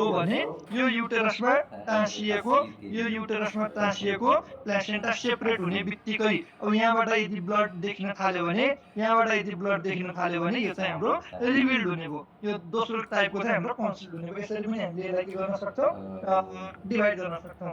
कन्सिल्डमा चाहिँ एउटा तपाईँहरूलाई कन्सिल्डमा एकदम एउटा इम्पोर्टेन्ट जान्नुपर्ने एउटा अर्को छ। कन्सिल्डमा चाहिँ तपाईँहरू के हुन्छ त, कन्सिल्ड भनेको के रहेछ त डाक्टर साहबहरू, ब्लड देखिन्छ ब्लड देखिँदैन। ब्लड कहाँ हुन्छ त, ब्लड कहाँ देखिन्छ, ब्लड ब्लिडिङ त हुन्छ, ब्लड त कलेक्ट हुन्छ, तर ब्लड कहाँ कलेक्ट हुन्छ, ब्लिडिङ कहाँ हुन्छ collection. Blood is collected placenta र युटेरसको बिचमा, blood is collected behind the placenta है त, त्यही हो blood is collected behind the placenta. किन प्लेसेन्टाको बिचमा सेपरेट भएको छ, वरिपरि टाँसिएको छ, सो ब्लड चाहिँ प्लेसेन्टाको पछाडि नै टाँसिएको जस्तो देखिन्छ। अब पछाडि यहाँ कलेक्ट हुँदा यो ब्लड चाहिँ बिस्तारै हाम्रो मायोमेट्रियमसम्म पुग्छ। So it entrust the muscle of युटेरसको मसलसम्म पुग्छ। युटेरसको मसलसम्म ब्लड पुग्यो भने अब ब्लड कस्तो हुन्छ त्यहाँ पुगिसकेपछि तपाईँहरूको रेड वाला blood with time it will appear bluish है त, डार्क कलर देखिन्छ। सो युटेरसको पनि भित्रसम्म ब्लड घुस्यो भनेपछि के हुन्छ त, युटेरस कस्तो देखिन्छ, अरू बेला जस्तो रेड मसलले बनेको जस्तो रेडिस देखिन्छ होला, देखिँदैन। अब त्यसभित्र त ब्लड पसेको छ, कलेक्ट भएको ब्लड पसेको छ। So uterus will appear bluish. Uterus कस्तो देखिन्छ, bluish black. Uterus will appear bluish black जस्तो देखिन्छ, ब्लुइश ब्ल्याक देखिन्छ। यसलाई चाहिँ हामीले के भन्छौँ त, now will use the term के भन्छौँ हामीले के भन्छौँ कोभेलर युटेरस भनेर भन्छौँ है, कोभेलर युटेरस। सो तपाईँहरूलाई सोध्यो कोभेलर युटेरस इज एसोसिएटेड विथ कुन कन्डिसन, प्लेसेन्टा प्रिभिया कि एब्रप्सियो भनेपछि के भन्ने, कोभेलर युटेरस भनेको त के रहेछ नाममै छ, कोभेलर युटेरस भनेको कालो भयो है, कफर क युटेरस अलिकति ब्लुइश ब्ल्याक देखियो, कालो जस्तो देखियो। किन देखियो, युटेरस भित्र ब्लड पस्यो। कसरी पस्यो, कन्सिल्ड टाइप अफ एब्रप्सियोमा त्यहाँनिर कलेक्ट हुँदा त्यहाँबाट चाहिँ बिस्तारै मसल लेयरसम्म मायोमेट्रियमसम्म पुगेछ। त्यही भएर हामीले यो COUVELAIRE कोभेलर युटेरस भनेर भन्छौँ। Uterus will appear bluish black, त्यसलाई हामीले के भन्छ कोभेलर युटेरस भनेर भन्छौँ है। सो कोभेलर युटेरसको बारेमा अब तपाईँहरूलाई के थाहा हुनुपर्छ, कहिलेकाहीँ चाहिँ सोध्छ है। अब यो कोभेलर युटेरस भइसके पछाडि अब यो युटेरस त कालो भयो है, कालो भयो। अब कालो भएको नर्मली त हाम्रो के हुन्छ, अरू अर्गेन्समा कालो भयो, स्किमिया भयो, यो भयो त्यो भयो, कालो भएको पार्ट खासै काम छैन काट्देऊ भन्ने हुन्छ, तर यसमा चाहिँ त्यस्तो हुँदैन। Couvelaire uterus it is not a indication for hysterectomy. यति चाहिँ याद गर्नुपर्छ, अरू केही नजाने पनि कोभेलर युटेरस एब्रोप्सियोमा देखियो, कोभेलर युटेरस हुने बित्तिकै युटेरस फाल्ने हो त होइन। It is not a indication है, it is not a indication for hysterectomy. यति चाहिँ याद गर्ने है, it is not a indication for hysterectomy. ठिक छ, यहाँसम्म ठिक छ। सो एब्रोप्सियो प्लेसेन्टामा कन्सिल टाइपमा हाम्रो एउटा हुन सक्ने के रहेछ त कन्डिसन, हुन सक्ने है, जहिले पनि हुन्छ भन्ने छैन, हुन सक्ने के रहेछ कोभेलर युटेरस है, कोभेलर युटेरस। ठिक छ डाक्टर साहबहरू, खोइ त निराउनु भयो जस्तो छ। ठिक छ सर। ल अब नेक्स्ट हाम्रो आउँछ सिम्टम्स। अब यति भयो हाम्रो सुरुको कुरा। अब तपाईँहरूलाई CSQ मा के दिन्छ होला त, हामीले कसरी चिन्ने कुन प्लेसेन्टा प्रिभिया हो कुन एब्रोप्सियो हो भनेर सिम्टम्स हेर्नुपर्छ है त। सो अब अब्भियसली 28 विक्सभन्दा पछाडि भाइबिलिटीको पिरियडभन्दा पछाडि भन्ने बित्तिकै क्वेसनमा कुनै प्रेग्नेन्ट फिमेल 29-30 हप्ता 31-32 जतिमा हुन्छ, थर्ड ट्राइमेस्टरतिर ब्लिडिङ लिएर आउने भयो होइन त। त्यो ब्लिडिङ लिएर आउने भयो। सो दुइटै के को कारण हो, दुइटै both are the cause for antepartum haemorrhage. So यसमा पनि पेसेन्ट के लिएर आउँछ ब्लिडिङ। अब यसमा पनि एब्रोप्सियोको पनि सिम्टम्स तपाईँहरूले हेर्नुभयो भने यसमा पनि पेसेन्ट के लिएर आउँछ ब्लिडिङ, दुइटैमा। अब यो दुइटै ब्लिडिङ कुन कुराले फरक छ त्यो हेरौँ है त। So bleeding in abruptio, bleeding in placenta praevia अलिकति फरक छ। कलर के हुन्छ bleeding in placenta praevia just placenta प्रिभियामा के हुन्छ त bleeding will be bright red in colour, एकदम फ्रेस कलर हुन्छ। So that is bright red in colour. So placenta प्रिभिया, placenta तलतिर लाई गरेको थियो। सो विथ तपाईँहरूको यो जुन म्याचुरेसन अथवा लोअर युट्राइन सेगमेन्टमा जुन चेन्जेस हुन्छ त्यो चेन्ज हुन थालिसकेपछि प्लेसेन्टा प्रिभिया त्यहाँबाट ब्लिड हुन थाल्छ। सो एकदम फ्रेस रेड कलरको आउँछ, that is bright red in colour है, that is bright red in colour है। त्यो ब्राइट रेड इन कलर आउँछ। त्यस्तै यो हाम्रो एब्रोप्सियोको के आउँछ, एब्रोप्सियोको bleeding it will be dark red in color, it will be dark red in color है, it will be dark red in color। ठिक छ। So it will be dark red in color। तपाईँहरूको एब्रोप्सियोको कस्तो colour, it is dark red in colour है त। एब्रोप्सियोको bleeding भयो भने नि कस्तो कलरको हुँदो रहेछ, it is dark red in colour है। तपाईँहरूले स्क्रिनमा देखिरहेको त्यो तपाईँहरूलाई याद होस् भनेरै युज गरेको हो है। ठिक छ। So dark red in colour. So bleeding bright red in colour in case of placenta प्रिभिया र dark red in colour in case of abruptio. त्यो बाहेक अब हेर्नुहोस् एकदम मोस्ट इम्पोर्टेन्ट कुराहरू आउँछ यहाँ। तपाईँहरूको यो जुन प्लेसेन्टा प्रिभियामा हुन्छ इट इज पेनलेस है, एकदम याद गर्ने डाक्टर साहबहरू। कुन टाइपको, कुन कलर, ब्राइट रेड। सो पेसेन्टलाई तपाईँहरूले हिस्ट्री लिनेको एन्युरिजम नै त्यही हो। तो 30 to 33 विक्समा बिरामी CSQ मा पनि यही खोज्ने। पेसेन्टले पेन कम्प्लेन गरिरहेछ कि छैन, पेसेन्टले कुनै मलाई चोटपटक लागेको थियो केही भन्छ कि भन्दैन, केही भन्दैन भने द्याट इज कजलेस है। सो कजलेस भन्नुको मतलब त्यो पेसेन्टले ट्रमाको हिस्ट्री दिँदैन, पेसेन्टले मलाई हाइपरटेन्सन छ भन्ने टाइपको हिस्ट्री दिँदैन। So that is causeless. So bleeding bright red in colour, it will be painless, it will be most of the time causeless. अर्को हुन्छ तपाईँहरूको, अर्को आउँछ रिकरेन्ट भन्नुको मतलब सबै बिरामी एकचोटि ब्लिडिङ हुँदैमा तपाईँहरूकोमा डक्टरकोमा आउँदैन है।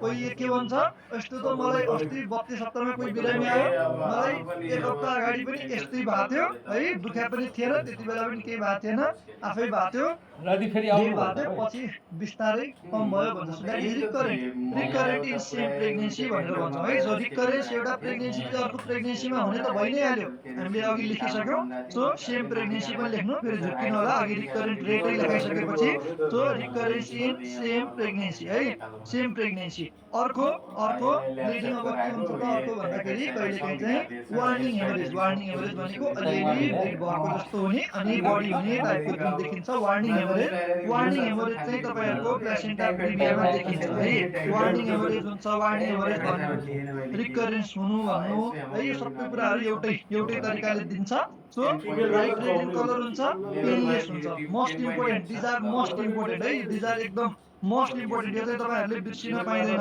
है यो चाहिँ तपाईँहरूले बिर्सिन पाइँदैन यहीबाट तपाईँहरूले सिएसक्यूमा उ गर्ने हो so bright red in colour painless causeless recurrent र वार्निङ हेमरेज है त त्यस्तै अब सेम यतातिर एब्डोप्सियनमा हेरौँ देयर विल बी पेन है भेरी भेरी भेरी इम्पोर्टेन्ट एब्डोमेनमा के हुन्छ पेन अब तपाईँहरूले नै भन्नुहुन्छ मलाई नर्मली अब कज होला कि नहोला एब्डोप्सियनमा डाक्साबहरू कज भेटिन्छ कि भेटिन्न मोस्टली पेसेन्टले कज प्रेजेन्ट हुन्छ there will be cause for bleeding जस्तै के हुन सक्छ पिआइएच पेसेन्टले मलाई प्रेग्नेन्सी इन्ड्युस्ड हाइपरटेन्सन छ हाइपरटेन्सिभ डिसअर्डर इन प्रेग्नेन्सी छ भन्ने हिस्ट्री दिन सक्छ पेसेन्टले ट्रमाको हिस्ट्री दिन सक्छ है दिज आर द कज त्यस्तै तपाईँहरूको रिकरेन्स होला कि नहोला एब्रोप्सियोमा प्लेसेन्टा सेपरेट हुन थालिसकेपछि एक हप्ता अगाडि सेपरेट हुन थालेपछि आजसम्म बिचमा ब्लिडिङै नभएर त आउँदैन एकचोटि एपिसोड सुरु हुन्छ त्यही एपिसोड कन्टिन्यू हुन्छ भनेपछि त्यो रिकरेन्स भन्ने कुरा बिचमा हराउने भन्ने कुरा हुँदैन so there will be no recurrence in same pregnancy एउटै प्रेग्नेन्सीमा डिफरेन्ट विकमा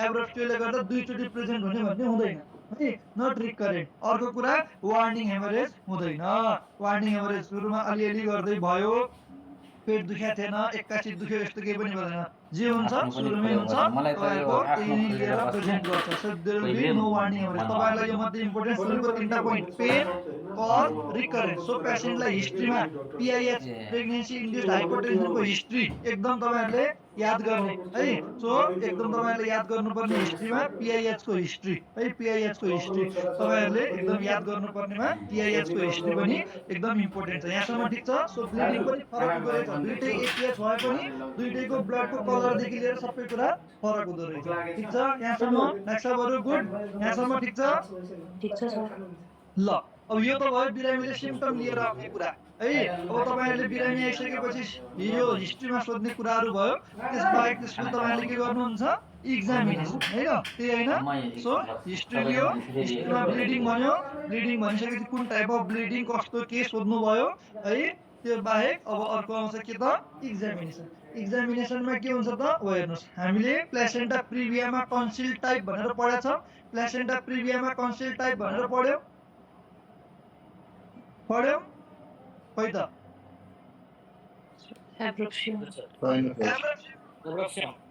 कन्सिल भनेको लुकेको हो यसमा त लुक्ने के कुरै छैन प्लेसेन्टा प्रिभियामा त्यही भएर यसमा के हुन्छ जति ब्लड लस भएको छ भन्ने किसिमले पेसेन्टले हिस्ट्री दिन्छ त्यही अनुसारको पेसेन्टको कन्डिसन हुन्छ जस्तै पेसेन्टले एकदमै धेरै ब्लड गएको थियो सो तपाईँले त्यही अनुसारको हार्ट रेट बढेको बिपी घटेको भेट्नुहुन्छ तर अघि हामीले एभरेज कन्सिल्ड पढ्यौँ कन्सिल्ड भनेको लुकेको सो पछाडि टन्नै ब्लिड भइसके पनि पेसेन्टले चाहिँ मलाई त अलिअलि मात्रै ब्लिड भएको छ भन्न पनि हिस्ट्री दिन सक्छ त्यो भनेको के भयो त पेसेन्टको कन्डिसन चाहिँ ब्लड लसको हिस्ट्रीसँग नमिल्न सक्छ पेसेन्ट एकदम सर्टमा प्रेजेन्ट गर्न सक्छ तर हिस्ट्री हेर्दाखेरि खासै ब्लिड भएको छैन भन्न सक्छ कहाँ भएको छ ब्लिड प्लेसेन्टाको पछाडि अहिले त पुरै सेपरेट भएको छैन त्यही भएर देखिएको छैन सो जेनरल कन्डिसन पनि पेसेन्टको के हुन्छ त प्रोपोर्सनल टु ब्लड लस छ कि छैन भन्ने कुरा एउटा हामीले हेर्न सक्छौँ सो हाम्रो सुरुमा हाम्रो हेर्ने जेनरल कन्डिसन होइन त इल लुकिङ फाइन लुकिङ भनेर लेख्नुहुन्छ general condition proportional to general condition it is proportional to blood loss always proportional to blood loss तर एब्रोप्सियोमा के हुन्छ यदि रिभिल टाइप हो it will be proportional to blood loss तर कन्सिल टाइप हो भने it won't be proportional to blood loss है त it not proportional to blood loss कुन टाइपमा कन्सिल्डमा कि रिभिल्डमा डाक्टरहरु कन्सिल्डमा कि रिभिल्डमा कन्सिल्डमा है त किन कन्सिल्डमा त लुकेको छ त्यही भएर देखिएन जेनरल कन्डिसनको एउटा पोइन्ट भयो नेक्स्ट अब अर्को हामीले अप्समा गर्ने भनेको के हो पर एब्डोमिनल एक्जामिनेसन अब्स्टेट्रिक ग्रिपहरू तपाईँले जुन गर्नुहुन्छ त्यो कुरा आउँछ है त। सो तपाईँहरूले अब पर एब्डोमेन पेट छामेर हेर्दाखेरि के देखिन्छ हेरौँ है। पेट छामेर हेर्दाखेरि यसमा के हुन्छ त प्लेसेन्टा प्रिभियामा प्लेसेन्टा तल छ, अरू त सबै ठिक छ। सो यसमा के हुन्छ युटेरस जस्तो हुनुपर्ने त्यस्तै हुन्छ। सो युटेरस के हुन्छ युटेरस सफ्ट नै हुन्छ, युटेरस छुँदा दुख्दैन, युटेरस इज नन टेन्डर है। र अर्को तपाईँहरूले अब बच्चाको हार्ट साउन्ड सुन्न थाल्नुभयो भने फिटस हार्ट साउन्ड हर्ड है त, मजाले सुनिन्छ मजाले सुनिन्छ। अर्को कुरा तपाईँहरूले अब बच्चाको पार्ट्सहरू फिटल पार्ट्स जुन तपाईँले अब्स्टेट्रिक ग्रिपमा फिल गर्नुहुन्छ fetal parts they will be easily felt है, त्यो पनि तपाईँहरूले मजाले फिल गर्न थाल्नुहुन्छ। किन युटेरस सफ्ट छ, टेन्डर छैन, पेन छैन, त्यही भएर तपाईँहरूले फिटल पार्ट पनि इजिली फिल गर्न सक्नुहुन्छ।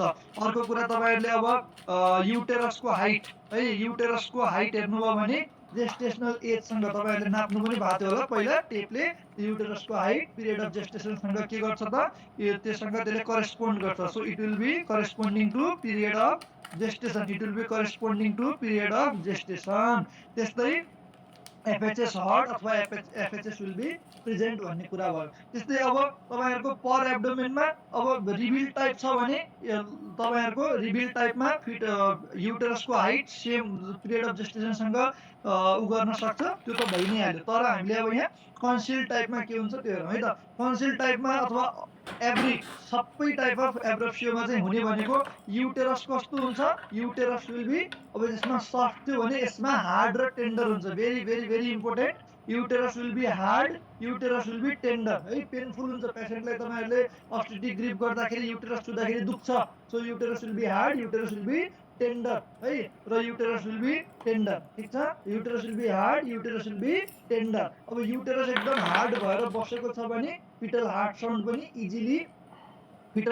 पनि इजिली तपाईँहरूको लोकेट गर्न सुन्न सकिँदैन। सो इजिली लोकेट गर्न सकिन्न, इजिली सुन्न सकिँदैन फिटल हार्ट साउन्ड है त। अर्को कुरा चाहिँ एब्रोप्सियोमा there is high chance of fetal distress, fetal death है, किन भित्रभित्र धेरै ब्लिडिङ भइसकेको हुन्छ, फिटसलाई पनि एकदम डिस्ट्रेसमा गइसकेको हुन्छ। सो कहिलेकाहीँ त भित्र आइभिएफडी नै भइसकेको हुन्छ, त्यही भएर पनि फिटल हार्ट साउन्ड सुन्न गाह्रो हुन्छ। अर्को कुरा फिटल पार्ट्स, अब तपाईँहरूले फिटल पार्ट्स छाम्दाखेरि अघि पो युटेरस सफ्ट थियो, रिल्याक्स थियो, छाम्न सजिलो थियो। अब के हुन्छ युटेरस त हार्ड छ, बाहिर जुन फिटस जुन युटेरसमा बसेको छ त्यो नै हार्ड छ, त्यो नै एकदम कन्ट्र्याक्टेड भएर बसेको छ भने त्यहाँ तपाईँहरूले प्याल्पेट गरेर यो चाहिँ खुट्टा हो यो चाहिँ टाउको हो भनेर छुट्याउन गाह्रो हुन्छ। अघि टाउको साह्रो हुन्थ्यो, खुट्टा अब नबलाइक हुन्थ्यो, अब त्यस्तो हुँदैन। किन युटेरस आफै टेन्डर छ, आफै एकदम टेन्स रिजिड भएर बसेको छ भने फिटल पार्ट्स चाहिँ they are very hard to feel है, they are very hard to feel, they are not easily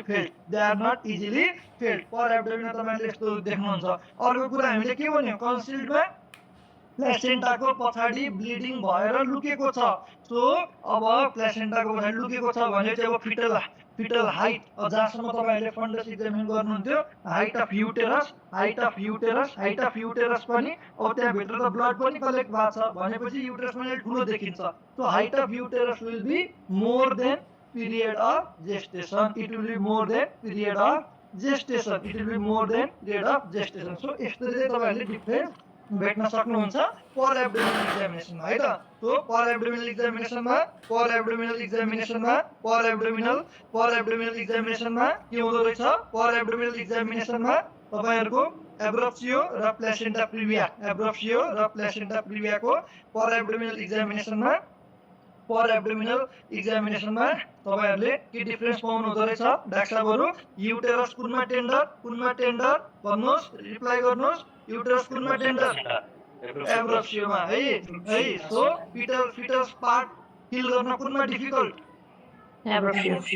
एब्रोप्सियोमा। Foetal के अरे पिरियड अफ जेस्टेसन र युटेरसको हाइट करेस्पोन्ड गर्ने दुईटै बराबर हुने कुनमा प्लेसेन्टा प्रिभिया। अब तपाईँहरूलाई सोच्नुपर्छ just you know the mechanism, कुनमा ब्लड पछाडि लुकेको छ त्यही भएर युटेरसको हाइट ठुलो छ, ब्लड पछाडि लुकेको छ युटेरस हार्ड छ त्यही भएर बच्चाको पार्टहरू फिल गर्न गाह्रो छ। ठिक छ यहाँसम्म गुड। अब यस पछाडि अर्को एक्जामिनेसन हुन्छ, एउटा पर एब्डोमेन पछि एउटा पिभी एक्जामिनेसन हुन्छ, है त। पर भेजाइनल एक्जामिनेसन चाहिँ तपाईँहरूको गर्न त अब मोस्टली एपिएसमा नै कन्ट्राइन्डिकेटेड भन्छ, त्यसमा पनि पर भेजाइनल एक्जामिनेसन तपाईहरुको प्लेसेन्टा प्रिभियामा त गर्नै हुँदैन so it is contraindicated in placenta प्रिभिया है it is contraindicated in placenta previa it is contraindicated in placenta previa contraindicated in placenta प्रिभिया placenta प्रिभियामा लो लाइङ प्लेसेन्टा तलतिर छ अब तपाईहरुले पिबी एक्जामिनेसन गर्दाखेरि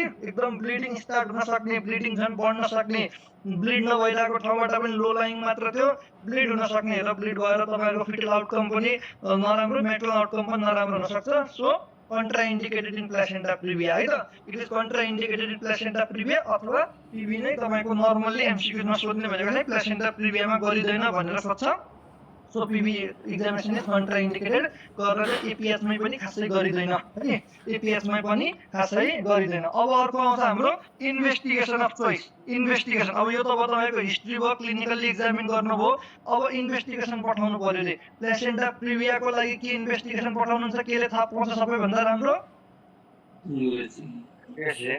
युएसजी भेरी गुड है त सो युएसजी सो सुरुमा त एपीएस लिएर आयो भन्ने बित्तिकै पेशेन्ट एब्रप्सियो र प्लेसेन्टा प्रिभिया अलिअलि हिस्ट्रीले पनि देखाउँछ कहिलेकाहीँ चाहिँ हिस्ट्री मिसलिडिङ हुन सक्छ पेशेन्टले राम्रो हिस्ट्री दिँदैन त्यति बेला तपाईहरुको प्लेसेन्टा प्रिभिया हो कि एब्रप्सियो प्लेसेन्टा भनेर थाहा पाउनको लागि एकदम सजिलो सुरुमा गरिने टेस्ट के हो त दैट इज सुरुमा गरिने test to differentiate placenta previa and abruptio placenta तपाईले पठाउने टेस्ट भनेको यही युएसजी हो त्यो युएसजी मा पनि तपाईहरुको ट्रान्स एब्डोमिनल सोनोग्राफी गरिन्छ है त तो ट्रान्स एब्डोमिनल तो पेटको माथिबाट गरिने जुन युएसजी छ ट्रान्स एब्डोमिनल युएसजी गरिन्छ ट्रान्स एब्डोमिनल युएसजी गरिन्छ के को लागि गरिन्छ यदि एपीएच को बिरामी छ र अब यो प्लेसेन्टा प्रिभिया हो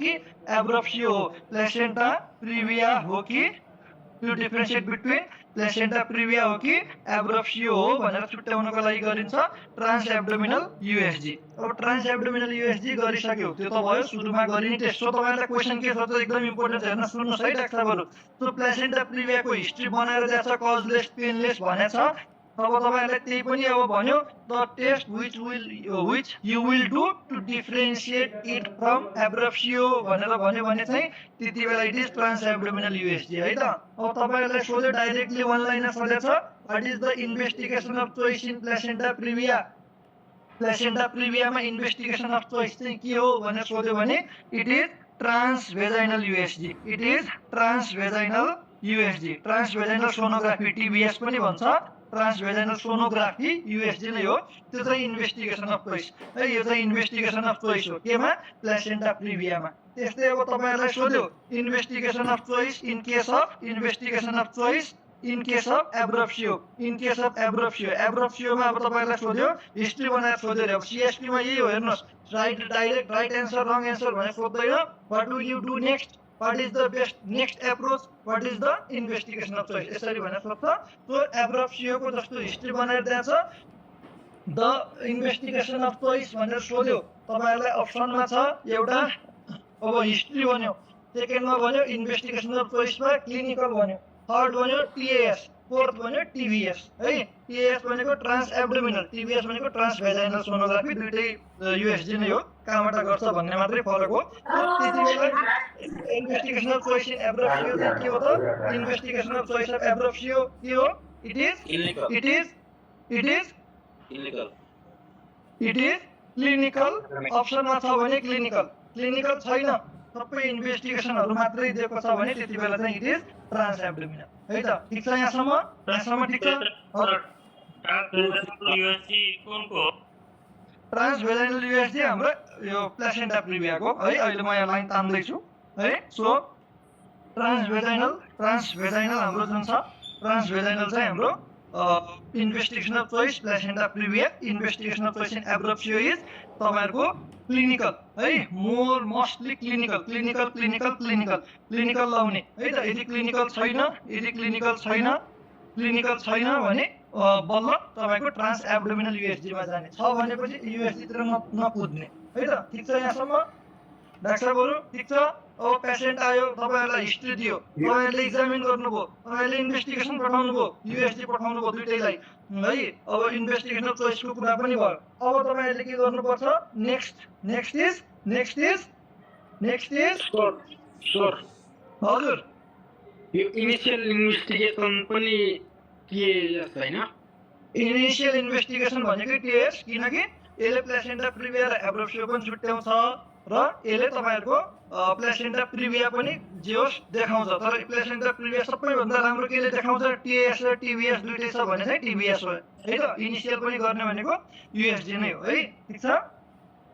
किन युएसजी इजिली एभाइलेबल छ, चिपर छ है, सो त्यही भएर पनि हामीले त्यो गर्छौँ। कुनै पनि कुरा जुन सजिलै पाउँछ त्यो कुरा सुरुमा गरिन्छ है त। सो इन्भेस्टिगेसन पनि गर्यो, अब तपाईँहरूलाई यो प्लेसेन्टा प्रिभिया हो कि यो तपाईँहरूको एब्रोप्सियो थाहा छ। So what will be the next step? Next step will be खै त बोल्नुहुन्न। अब तपाईँलाई रोग पत्ता लाग्यो भने डाक्टर किन भएको रे हामी? म्यानेजमेन्ट गर्ने म्यानेज गर्न। सो म्यानेजमेन्ट हेर्नु है त। अब तपाईँलाई रोग के हो थाहा भयो, रोगको रिस्क फ्याक्टर थाहा भयो, टाइप्स थाहा भयो, क्लिनिकल क्लासिफिकेसन थाहा भयो, सिम्पटम्स थाहा भयो, एक्जामिनेसन थाहा भयो, इन्भेस्टिगेसन थाहा भयो, next will be management. Management is very tricky. तपाईँहरूलाई सिएसपीमा सो क्वेसन राम्रोसँग पढ्ने त्यही तरिकाले हामीले यो गर्छौँ है त। सो प्लेसेन्टा प्रिभियाको म्यानेजमेन्टमा तपाईँहरूको दुईवटा कुरा छ है।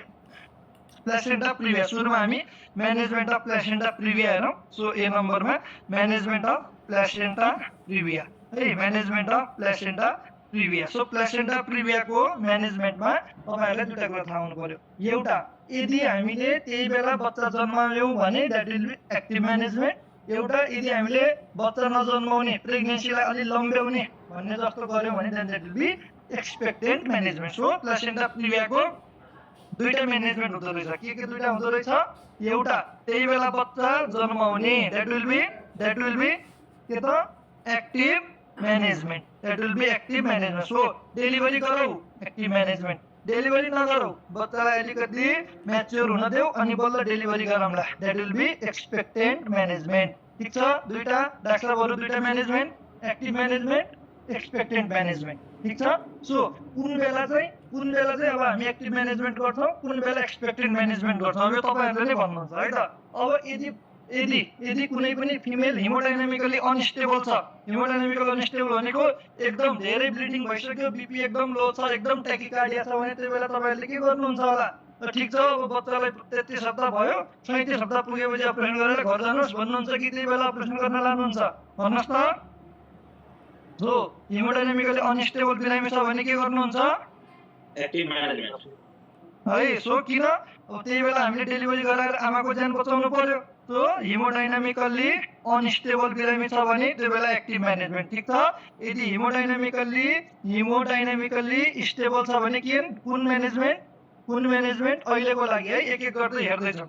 सो नेक्स्ट पोइन्ट सबै सँगै हो। सो हिमोडाइनामिक स्टेबल मात्रै हेरेर केही पनि भन्ने एउटा पोइन्ट भयो। अर्को कुरा, यदि फिमेल इज कन्टिन्युसली ब्लिडिङ, त्यो बेला पनि कन्टिन्युस ब्लिड भइरहेछ है, कन्टिन्युस ब्लिड भइरहेछ भनेपछि तपाईँहरूले ल घर जानुहोस्, अब तपाईँको 33 हप्ता मात्रै भयो, 37 हप्तामा म्याच्योर हुन्छ अनि 37 हप्तामा अपरेसन गरौँला भनेर घर पठाउनुहुन्छ कि कन्टिन्युस ब्लिड छ भने होइन, यसलाई त अस्पतालमै राखेर ओटी पो गर्ने कि भन्ने सोच्नुहुन्छ है, अथवा डेलिभरी पो गराउने कि भन्ने सोच्नुहुन्छ। सो यदि कन्टिन्युस ब्लिड छ भने एक्टिभ म्यानेजमेन्ट। यदि कन्टिन्युस ब्लिड छैन, घरमा अघि अलिकति ब्लिड भएको थियो, अहिले त छैन, अघि एकचोटि 1 एपिसोड मात्र थियो कि त्यही भएर प्लेसेन्टा प्रिभियामा हाम्रो के थियो? Recurrence in the same pregnancy भन्ने थियो। त्यो कन्टिन्युस ब्लिड छैन, ब्लिडिङ के छ? ब्लिडिङ स्टप भइसक्यो, ब्लिडिङ हेज स्टप्ड, त्यति बेला एक्सपेक्टेन्ट म्यानेजमेन्ट। दुईटा। नेक्स्ट क्राइटेरिया, एक्टिभ म्यानेजमेन्टको नेक्स्ट क्राइटेरिया, अब मानौ कुनै फिमेल आयो 38 विक्समा आइरहेछ अरे, 38 विक्समा एपिएचको हिस्ट्री लिएर, यो सबै सिएसटीमा जसरी छ त्यसरी म भन्दैछु, त्यो सुन्ने है डाक्टरहरू। त्यो 38 विक्समा आयो, टर्म हो, 38 विक्स भनेको टर्म हो खै त, टर्म प्रेग्नेन्सी हो। सो टर्म प्रेग्नेन्सी भइसक्यो, अब तपाईँले त्यसलाई 40 पुर्याउनु पर्छ भन्ने त छैन। त्यति बेला के गर्नु पर्यो तपाईँको? यदि जेस्टेसनल एज 37 हप्ताभन्दा बढी गइसक्यो, अथवा पेसेन्ट मानौ पेसेन्ट चाहिँ लेबर पेन नै लिएर आइसक्यो भने त अब उसलाई तपाईँहरूले अभियसली एक्सपेक्टेड म्यानेजमेन्टमा कन्जर्भेटिभ त गर्नुहुन्न, डेलिभरी गराउनुहुन्छ, that is active management. Delivery गराउने म्यानेजमेन्ट इज एक्टिभ म्यानेजमेन्ट है त। सो अब यदि मानौ जेस्टेसनल एज, यदि जेस्टेसनल एज चाहिँ है 36 हप्ता भन्दा कम नै छ भने अब फिटल लङ्स म्याच्योर पुरै भएको हुन्न, एक्सपेक्टेन्टको गराउने कि भन्न मिल्छ, एउटा क्राइटेरिया भयो है त। त्यो सबै हेर्नुपर्छ, एउटै मात्र हेरेर एक्टिभ, एउटै मात्र हेरेर एक्सपेक्टेन्ट हुँदैन, सबैलाई इन जेनरल हेर्नुपर्छ, त्यही अनुसारले सिएसक्यूमा टिक लगाउने। अब मानौ एक्टिभ म्यानेजमेन्ट छ, 38 हप्तामा होस् 39 हप्तामा होस्, कन्टिन्युअस ब्लिड पनि छैन, हेमोडाइनामिकली पनि स्टेबल छ, तर अब मानौ तपाईहरुले फिटल हार्ट रेट सुन्नुभयो, फिटल हार्ट रेट सुन्दाखेरि फिटल ब्रेडी छ, 100 बीट्स पर मिनेट मात्रै छ रे। अब 100 बीट्स पर मिनेट मात्रै छ भने फिटस केमा छ? फिटस डिस्ट्रेसमा छ। सो यदि फिटल डिस्ट्रेस इज प्रेजेन्ट, यदि फिटल डिस्ट्रेस इज प्रेजेन्ट, त्यो बेला पनि you have to deliver the baby है त। त्यति बेला अब के गर्नु पर्यो? बच्चा त अब तपाईहरुले एक्सपेक्टेन्ट गर्यो भने झन् मर्छ, त्यो भन्दा फिटल डिस्ट्रेस भइसकेपछि you have to deliver the baby. So fetal distress is present, active management. अब यदि मानौ फिटस पनि ठिक छ, फिटस पनि ठिक छ, फिटसको हार्ट रेट पनि ठिक छ भने त्यति बेला सबै क्राइटेरिया मिट हुन्छ भने एक्सपेक्टेन्ट म्यानेजमेन्टमा जान सक्यो है त। एक्सपेक्टेन्ट म्यानेजमेन्टमा जान सक्यो, ठिक छ। सो एक्टिभ म्यानेजमेन्ट कुन बेला गर्ने, एक्सपेक्टेन्ट कुन बेला गर्ने, यहाँसम्म हामीले बुझ्यौँ। अब यसमा तपाईलाई अर्को एकदम इम्पोर्टेन्ट एमसिक्यू छ, प्लेसेन्टा प्रिभियाको एक्सपेक्टेन्ट म्यानेजमेन्टलाई के भन्छौँ भनेर सोध्छ। यसको आफ्नै एउटा नाम छ, it is known as Macafee and Johnson regime. It is known as Macafee and Johnson regime है त, नबिर्सिने। So Macafee and Johnson regime is, अब तपाईहरुलाई एक्जाममा क्वेशन सोध्दाखेरि त अब आउने 15 वटा क्वेशन गाइनेबाट आउँदैछ भनेर इन्फर्मेसन दिएर त आउँदैन, तपाईँ मिसिएको हुन्छ भन्दाखेरि त्यो with Macafee and Johnson regime is use for the treatment of भनेर सोध्यो। ती 2-3 वटा सर्जिकल डिजिजको नाम राख्यो, प्लेसेन्टा प्रिभिया राख्यो, एब्रप्सियो राख्यो भने नझुक्किने। Macafee and Johnson regime is use for expectant management of के, एक्सपेक्टेन्ट म्यानेजमेन्ट अफ के, प्लेसेन्टा प्रिभिया, ठिक छ। सो नाम के रहेछ? Macafee and Johnson regime. तो यो मैक्याफी एन्ड जोन्सन रेजिममा गर्छौँ के त, त्यो पनि हेरिदिउँ। बिरामीलाई हामीले के गर्नु पर्यो? एडमिट त गर्नै पर्यो, एक्सपेक्टेन्ट भनेर घर जाऊ भन्न त मिलेन हैन। अब पेसेन्ट ब्लिड गरिरहेछ भने तपाईहरुले ब्लड एरेन्ज गराउने कि नगराउने?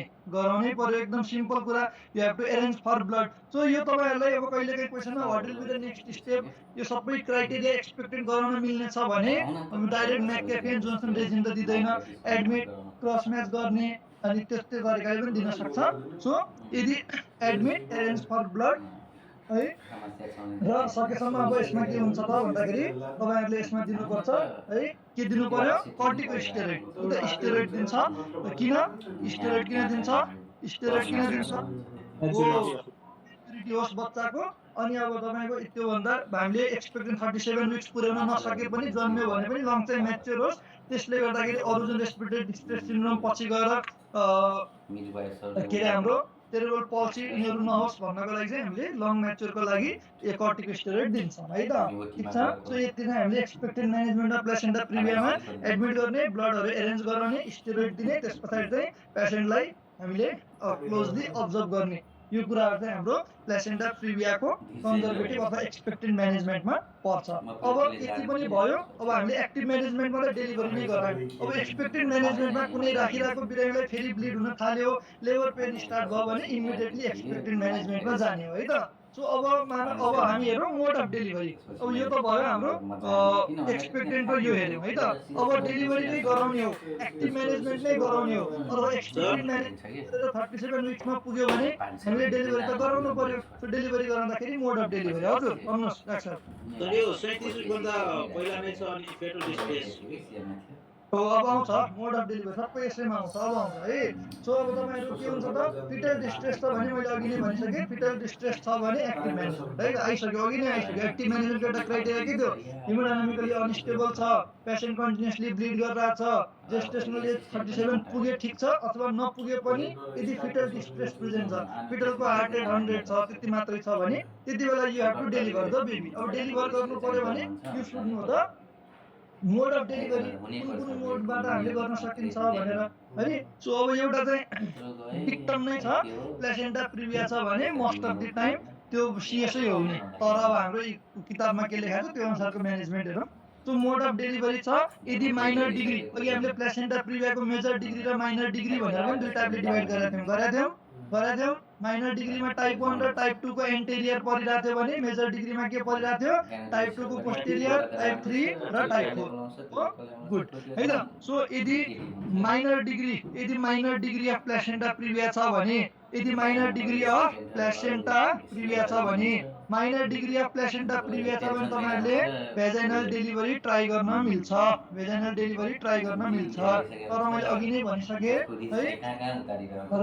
भनिसके है केले तपाईहरुको जुन हाम्रो यो गाइनेको मेन बुक छ है विलियम्स जुन छ त्यसमा लेखेको छ तपाईहरुको यदि प्लेसेन्टा प्रिभिया छ भने प्र्याक्टिकली हेर्ने हो भने क्लिनिकली अल पेशेन्ट अन्डरको सिजेरियन डेलिभरी भन्छ कसैले पनि त्यो रिस्क लिँदैन तपाईहरुको भेजाइनल गराउने तर क्वेशन वाइज अब किताबमा थ्योरी वाइज लाउनु पर्छ त्यो अनुसार हेर्दाखेरि चाहिँ minor degree of placenta previa you can try for vaginal delivery है त minor degree of placenta previa you can try for vaginal delivery यदि मेजर डिग्री है यदि major degree of placenta previa छ भने मेजर डिग्रीमा कुन पर्यो यु नो इट कुन पर्यो भन्दिनुस् एकचोटी कुन पर्यो 3 र 4 अथवा हाम्रो डाक्टर साहबले भनेको जस्तै फिटल डिस्ट्रेस भरे अब बच्चालाई डिस्ट्रेस भइराछ हैन म त इन्डक्सन गर्छु सिन्टो हाल्छु बिस्तारै कन्ट्र्याक्सन ल्याउँछु भन्न मिलेन फिटल डिस्ट्रेस त्यसबेला immediately you to go for surgery है त अर्को कुरा अब एकदम सिभियर ब्लिडिङ भइराछ है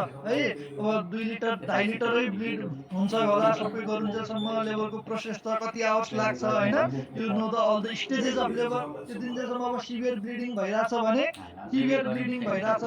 अब सिभियर ब्लिडिङ भइराछ अब टाइप 1 नै भए पनि सुन्नुस् है सिभियर ब्लिडिङ भइराछ पेशेन्टले एकदम धेरै ब्लिड गरिराछ मानव 2 लिटरै लस गरिसक्यो त्यति बेला हैन यो त टाइप 1 हो यसलाई त किताबमा भेजाइनल भनेको म त भेजाइनल गर्नु त्यस्तो हुँदैन यदि if there is severe bleeding सबै क्लिनिकल त्यही भएर एज अ डाक्टर हाम्रो डिसिजन क्लिनिकल हुन्छ त्यही नै कुरा हाम्रो क्वेशनमा आउँछ अब पेशेन्टले एकदम धेरै ब्लिड गरिरहेछ भने तपाईले नर्मल डेलिभरी गराएर त्यसले कहिले बच्चा पाउने है त्यो सिभियर ब्लिडिङ छ भने चाहिँ त्यति बेला जुनसुकै टाइप अफ प्लेसेन्टा प्रिभिया होस् टाइप 1 होस् जुनसुकै होस् you have to go for के त you have to go for caesarean CS भनेर भन्छौं जुन हामी सिजेरियन सेक्सन सो अब यदि माइनर डिग्री छ पेशेन्ट कम्प्लिटली स्टेबल छ त्यति बेला चाहिँ तपाईहरुले टर्म पुगिसकेको छ फिटल डिस्ट्रेस छैन सबै राम्रो छ भेजाइनल डेलिभरी गराउन सक्नुहुन्छ नभए भने चाहिँ के त यो त के छ त तपाईहरुको यो गराउँछ अर्को चाहिँ तपाईहरुको एउटा टर्म सुन्नुहुन्छ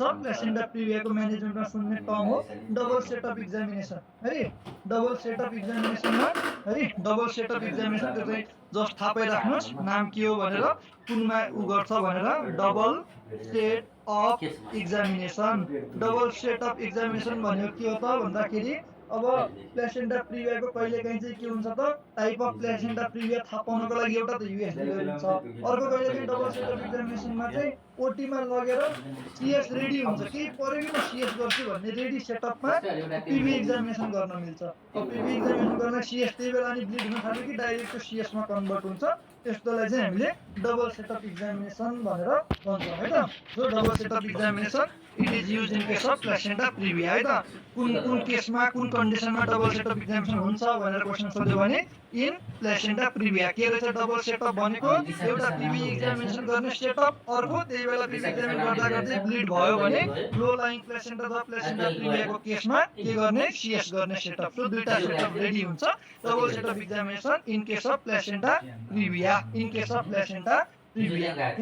सो एक्सपेक्टेड म्यानेजमेन्टको नाम के रे प्लेसेन्टा प्रिभियाको एक्सपेक्टेड म्यानेजमेन्टको नाम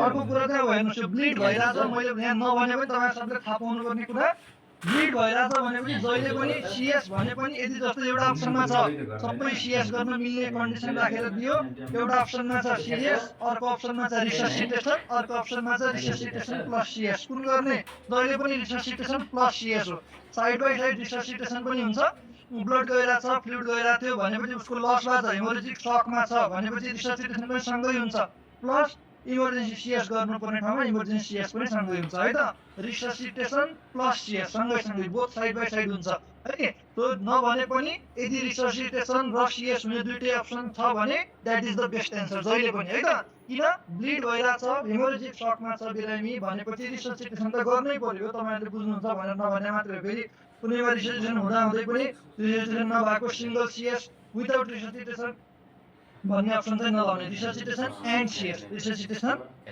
सिएस है त ठिक छ यहाँसम्म अब एब्रप्सियोको म्यानेजमेन्ट है त सो एब्रप्सियोको म्यानेजमेन्टमा अब एब्रप्सियोको यो अहिले हाम्रो के थियो म्यानेजमेन्ट अफ प्लेसेन्टा प्रिभिया अब हामी हेर्छौँ एब्रप्सियोको म्यानेजमेन्ट है एब्रप्सियोको म्यानेजमेन्ट सो एब्रप्सियो प्लेसेन्टा है सो प्लेसेन्टा प्रिभियामा के हुँदो रहेछ यदि एक्सपेक्टेन्ट र एक्टिभ रहेछ कुनै कुनै कन्डिसनमा हामीले कुर्न नि मिल्दो रहेछ त्यो कुराहरूलाई हामीले हेऱ्यौँ स्टेबल छ के छ भन्ने कन्डिसनमा अब एब्रप्सियो प्लेसेन्टाको फर्स्ट लाइन नै म लेखाउँछु एब्रप्सियो प्लेसेन्टाको फर्स्ट प्रिन्सिपल के हो त एब्रप्सियो प्लेसेन्टाको म्यानेजमेन्टको कहिले पनि you should never wait and watch है सो एब्रप्सियो प्लेसेन्टा भनेर थाहा पाइसक्नुभयो भने त्यति बेला चाहिँ अब वेट एन्ड वाच भन्ने अप्सनमा टिक लाउनु भनेको त्यो भनेको अब अनि फसिन्छ है so never wait and watch है सो एउटा प्रिन्सिपल छ it is never wait and watch यो नबिर्सिने है त एब्रप्सियो छ भने प्लेसेन्टा प्रिभिया छ भने वेट एन्ड वाच गर्न सकिने कन्डिसन छ एक्सपेक्टेड म्यानेजमेन्ट भन्छौँ त्यसलाई त्यो हामीले पढिसक्यौँ एब्रप्सियोको कन्डिसन छ नेभर वेट एन्ड वाच है never wait and watch so best management is termination of pregnancy so never wait and watch भन्ने बित्तिकै बेस्ट म्यानेजमेन्ट के हुने भयो best management is termination of pregnancy end गर्नु पर्यो सो बेस्ट म्यानेजमेन्ट के हो best management in case of abruptio placenta is termination of pregnancy यो जुन प्रेग्नेन्सी छ टर्मिनेट गर्नु पर्यो टर्मिनेट भनेको अब जन्माउनु पर्यो है त टर्मिनेसन अफ प्रेग्नेन्सी अब प्रेग्नेन्सी टर्मिनेट गर्ने हो भने you should know the mode of delivery mode of labour है त सो मोड अफ डेलिभरी अथवा मोड अफ लेबर है त मोड अफ डेलिभरी कुन कन्डिसनमा चाहिँ तपाईँहरूले सिएस गर्ने कुन कन्डिसनमा चाहिँ अब भेजाइनल डेलिभरी गराउन मिल्छ मिल्दैन भन्ने कुरो है त अब हामीले के भनेको थियौँ एब्रप्सियोमा there is a high chance of intra uterine fetal death हुन सक्छ डिस्ट्रेसमा भएर ब्लिडिङ धेरै भइसकेको हुन्छ थाहा हुँदैन पेसेन्टले प्रेजेन्ट गर्न सक्छ सो अब यदि मानौँ मोड अफ डेलिभरीमा यदि मानौँ फिटस के छ फिटस डेड छ अरे अब फिटस डेड छ युएसडी गर्नुभयो फिटल हार्टको मुभमेन्ट छैन फिटस डेड छ भनेपछि अब डेड फिटस छ भने यु वन्ट डु सिएस है त फिटस डेड भइसक्यो भनेपछि त्यो बेला अब तपाईँहरूले सिएस गर्नु हुँदैन है त्यो बेला तपाईँको you should prefer vaginal delivery है त डिफ्रेन्ट कुराहरू आउँछ dead फिटसमा So you should prefer vaginal delivery. Mode of delivery in case of dead fetus is तपाईँहरूको vaginal delivery. अब यदि मानौ बच्चाको फिटल हार्ट रेट त छ अरे सो फिटल हार्ट रेट हुनु मतलब फिटल हार्ट मुभमेन्ट छ भन्नुको मतलब fetus is alive so fetus alive छ भने अब दुईटा कन्डिसन हुन सक्छ है त अब फिटस अलाइभ पनि छ एब्रप्सियोको साइन पनि छ अब मानौ कोही फिमेल है 9 सेन्टिमिटर डाइलेटेड छ 9 सेन्टिमिटर डाइलेटेड छ इफेसमेन्ट राम्रो छ बच्चा अब 5 मिनट जस्तो मात्र नर्मल डेलिभरीबाट नै पाउला जस्तो छ भन्ने छ भने त्यो बेला चाहिँ तपाईँहरूले भेजाइनल डेलिभरी गराउने हो है त इफ भेजाइनल डेलिभरी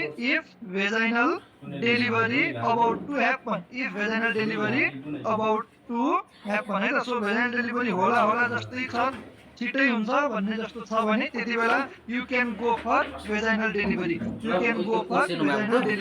अब मानौ 1 or 2 सेन्टिमिटर मात्रै छ इफेसमेन्ट पनि राम्रो छैन डाइलेटेसन पनि छैन भने त्यति बेला चाहिँ तपाईँहरूले के गर्नु पर्यो सो भेजाइनल डेलिभरी होला जस्तो छैन अहिले भने टाइम लाग्छ जस्तो छ भने you have to go for caesarean section अब अर्को कुरा चाहिँ के हुन्छ त भन्दाखेरि तपाईँहरूको सो एब्रप्सियो हुने बित्तिकै जहिले पनि सिएस गर्ने हो रहेछ त एब्रप्सियो भन्ने बित्तिकै सिएस रहेछ नरहेछ एब्रप्सियो भएर पनि you can opt for vaginal delivery if vaginal delivery is about to happen so यदि इफेसमेन्ट राम्रो छ सर्भाइकल डाइलेटेसन राम्रो छ भन्ने क्वेसनले दिइरहेछ भने त्यति बेला you can choose for normal delivery है त normal you can choose for normal delivery अब यदि क्वेसनले दिइरहेको छ 1 or 2 सेन्टिमिटर मात्रै डाइलेटेड छ खासै राम्रो इफेसमेन्ट छैन सर्भिक्सको त्यो भन्ने बित्तिकै त्यो अनफेभरेबल सर्भिक्स छ भने है अनफेभरेबल सर्भिस त त्यो बेला गर्नु भएन है त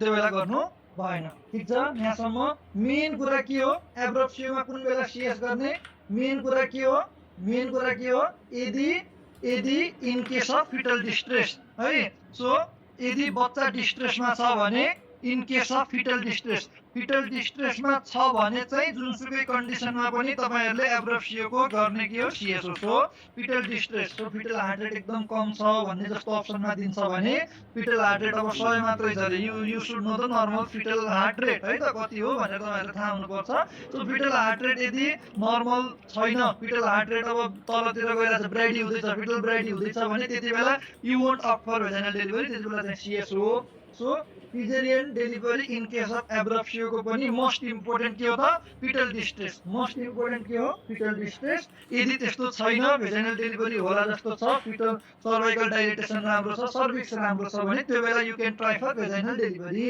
है त्यो बेला you can opt for vaginal delivery है त जहिले पनि इट इज अलवेज मैले भनिसके इट इज अलवेज के हो त तपाईहरुको कन्जर्भेटिभ म्यानेजमेन्टको अब तपाईहरुलाई सोधेर अब तपाईहरुलाई क्वेशन एउटा प्रेग्नेन्ट फिमेल है 32 विक्समा आयो साइन सबै एब्रप्सियोको जस्तो छ पेन छ टेन्डर छ सबै कुरा छ है भनेपछि त्यति बेला तपाईहरुले के गर्नुहुन्छ option A conservative management option B LSCS है option B LSCS option C अब अप्सन सी ले के भन्छ अब अरु सबै कुरा मदरको स्टेबल थियो भनेपछि ARM artificial rupture of membrane है अथवा give oxytocin deliver the baby र option D I don't know I will refer to the higher centre कुन गर्ने एबीसीडी भन्न त डी मन लागिरहेछ सर भन्नु होला हैन त्यही पनि एबीसी मध्येको छान्नुस् डाक्टरहरु निदाइसक्नुभयो सुनिराख्नु भएको छैन सर अप्सन एक्चुअली अझै भन्नु 32 विकमा आएको छ बच्चाको हार्ट रेट ठीक छ मदर स्टेबल छ तर एब्रप्सियो हो पेन छ सबै कुरा छ भनेपछि तपाईहरुले के गर्नुहुन्छ इमिडिएटली त्यही बेला सिएस गर्नुहुन्छ अथवा तपाईहरुले आर्टिफिशियल रप्चर अफ मेम्ब्रेन गराएर भेजाइनल डेलिभरी गराउने ट्राई गर्नुहुन्छ कि के गर्नुहुन्छ भन्ने कुरा मैले भने नि डाइरेक्ट यो भएपछि यो हुन्छ भन्ने कुरा नि तपाईले सबै कुरालाई समेटेर एउटा राइट एन्सर चुज गर्नुपर्ने हुन्छ सो मैले यसमा के हुन्छ त भन्दाखेरि कन्जर्भेटिभ म्यानेजमेन्ट भनेर तपाईहरुले घर पठाउने भन्ने हुँदैन हेर्नुस् फर्स्ट कुरा मैले अघि भनेको there is no wait and watch है वेट एन्ड वाच 2 हप्तापछि गर्नु 37 हप्ता पढाएर गर्नु भन्ने हुँदैन तपाईहरुले यही हस्पिटल भिजिटमा नै डेलिभर गराउने हो यही हस्पिटल भिजिटमा टर्मिनेसन प्रेग्नेन्सी गराउने हो तर 32 विक्समा छ मानौ स्टेबल छ है सबै कुरा स्टेबल छ बच्चाको हार्ट रेट पनि ठीक छ भने त्यति बेला रिससिटेसन गराएर मदरलाई स्टेरोइड दिएर त्यसपछि हाम्रो एआरएम गरेर डेलिभर गराउन नि मिल्छ है एआरएम गरेर नर्मल डेलिभरी गराउन नि मिल्छ ठीक छ नर्मल डेलिभरी गराउन नि मिल्छ सो एब्रप्सियोमा अर्को तपाईहरुले एकदम जान्नै पर्ने कुरा भनेको चाहिँ जुन तपाईहरुको इन्डक्सन अफ लेबरको लागि तपाईहरुले ऑक्सिटोसिन युज गर्नुहुन्छ इन्डक्सनको लागि तपाईहरुले मिजोप्रोस्टोल युज गर्नुहुन्छ है सो त्यो जुन मिजोप्रोस्टोल छ मिजोप्रोस्टोल चाहिँ इट इज कन्ट्राइन्डिकेटेड है एब्रप्सियोमा तपाईहरुले भेजाइनल डेलिभरी गराउनको लागि इन्डक्सन गर्न थाल्नुभयो रे भने misoprostol is contraindicated in for induction of labour in के त एब्रप्सियो प्लेसेन्टामा तपाईहरुले इन्डक्सन अफ लेबरको लागि मिजोप्रोस्टोल युज गर्न मिल्दैन किन मिजोप्रोस्टोल युज गरे भने उल्टै देयर विल बी एक्सिस्टोल भन्छ एकदम छिटो युट्रस कन्ट्र्याक्ट हुन्छ जसले गर्दाखेरि झन् बच्चा फिटल डिस्ट्रेसमा जान्छ त्यही भएर मिजोप्रोस्टोल युज गर्न मिल्दैन ऑक्सिटोसिनहरू युज गर्न मिल्छ है ARM artificial rupture of membrane use गर्न मिल्छ तर मिजोप्रोस्टोल चाहिँ it is contraindicated for induction of labour in abruptio ठिक छ यहाँसम्म अब अर्को कुरा तपाईँहरूलाई एब्रोप्सियोमा थाहा पाउनुपर्ने इम्पोर्टेन्ट कुरा भनेको एब्रोप्सियोले गर्दाखेरि एउटा कुरा हुन्छ जसलाई हामीले भन्छौँ डिआइसी जसलाई हामीले के भन्छौँ डिआइसी डिआइसी भनेर सुन्नु भएको छ डिआइसी भनेर सुन्नु भएको छ बरु सो अब एब्रोप्सियो भन्ने बित्तिकै एब्रोप्सियोको कम्प्लिटमा के आउँछ डिआइसी डिआइसी को मोस्ट कमन ऑब्स्टेट्रिकल कॉज नै के हो most common obstetric cause of DIC is it is abruptioplasia ठीक छ यहाँसम्म सो DIC को मोस्ट कमन DIC लाई अब कन्जम्पटिभ कोआगुलोप्याथी पनि भन्छ है तपाईहरुको जब ब्लिडिङ हुन थाल्छ एब्रोप्सियो प्लेसेन्टामा प्लेसेन्टा सेपरेट भएर प्लेसेन्टल थ्रोम्बोप्लास्टिनहरु रिलिज भएर क्लटिङ फ्याक्टरहरु सबै कन्जम्पसन भएर कोआगुलेसन डिस्ट्रिब्युटेड इन्ट्राभास्कुलर कोआगुलेसन भन्छ सुरुमा कन्जम्पसन कोआगुलोप्याथी हुन्छ पछि गएर क्लटिङ फ्याक्टर कम हुन्छ उल्टी ब्लिडिङको टेन्डेन्सी बढ्छ त्यसलाई हामीले DIC भन्छ it is the most common obstetric cause it is the most common obstetric cause of DIC is abruptio placenta यो चाहिँ नबिर्सिने है त सो सबै कुराको एकचोटी रिभिजन एपीएस हामीले पढ्यौं एपीएस मा हाम्रो दुईटा कुरा most important placental cause is most common cause है सो तपाईहरुले भन्नुस् दुईटा कुन हो एपीएस को मोस्ट कमन कज तपाईहरुले भन्नुस् रिभिजन छिटो 5 minutes placenta previa and abruptio placenta है त प्लेसेन्टा प्रिभिया मा तपाईहरुको ब्लिडिङ के कस्तो हुन्छ what is the character of bleeding in case of placenta प्रिभिया painful कि पेनलेस कज भएर कि कजलेस रिकरेन्ट हुन्छ कि हुँदैन है त सो यो भयो सेम त्यसको ठ्याक्कै अपोजिट एब्रोप्सियो है त ठीक छ DIC कुनमा देखिन्छ प्लेसेन्टा प्रिभियामा कि एब्रोप्सियोमा वेट एन्ड लस कुनमा गर्न मिल्छ कुनै पर्यो भने वेट एन्ड लस कुनमा गर्न मिल्छ एब्रोप्सियोमा हो मिल्दैन है त प्लेसेन्टा प्रिभियामा त्यसको नाम हामीले राखेका छौं है इन्भेस्टिगेसन अफ चोइस के हो रे USG मा पनि प्लेसेन्टा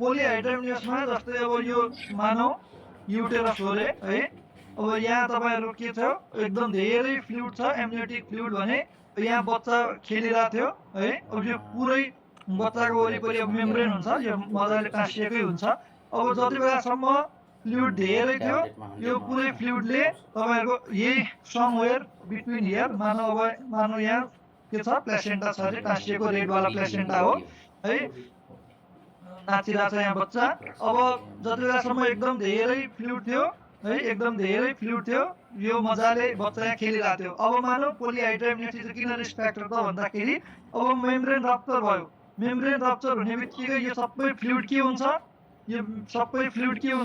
अब यो सबै फ्लुइड चाहिँ अब 81 कम हुन्छ है त 81 कम हुने बित्तिकै अब के हुन्छ यो बच्चाको वरिपरि त यहाँ मेम्ब्रेन छ यो मेम्ब्रेन छ अब यो मेम्ब्रेनको यहाँ यो बच्चा खेलिरहेको थियो हैन यहाँ तपाईहरुको यो प्लेसेन्टा थियो त्यो 81 धेरै अलिअलि नर्मल फ्लुइड थियो फ्लुइड र उ गयो भने पनि खासै फरक पर्दैन अघिदेखि फ्लुइड अब पोलिहाइड्रामियसमा फ्लुइड बढी छ बढी फ्लुइडले वरिपरि प्रेसर दिएर प्लेसेन्टामा पनि छ अब के हुन्छ त भन्दाखेरि अब 81 डिकम्प्रेसन हुन्छ है वरिपरिको फ्लुइडले जुन थिचिरहेको छ डिकम्प्रेसन हुन्छ डिकम्प्रेसन हुने बित्तिकै अघिदेखि जति फुलेको थियो अब 81 कम हुने बित्तिकै के हुन्छ त युटेरस साइज पनि सानो हुने भयो अलिकति युटेरस घट्ने भयो सो 81 डिकम्प्रेस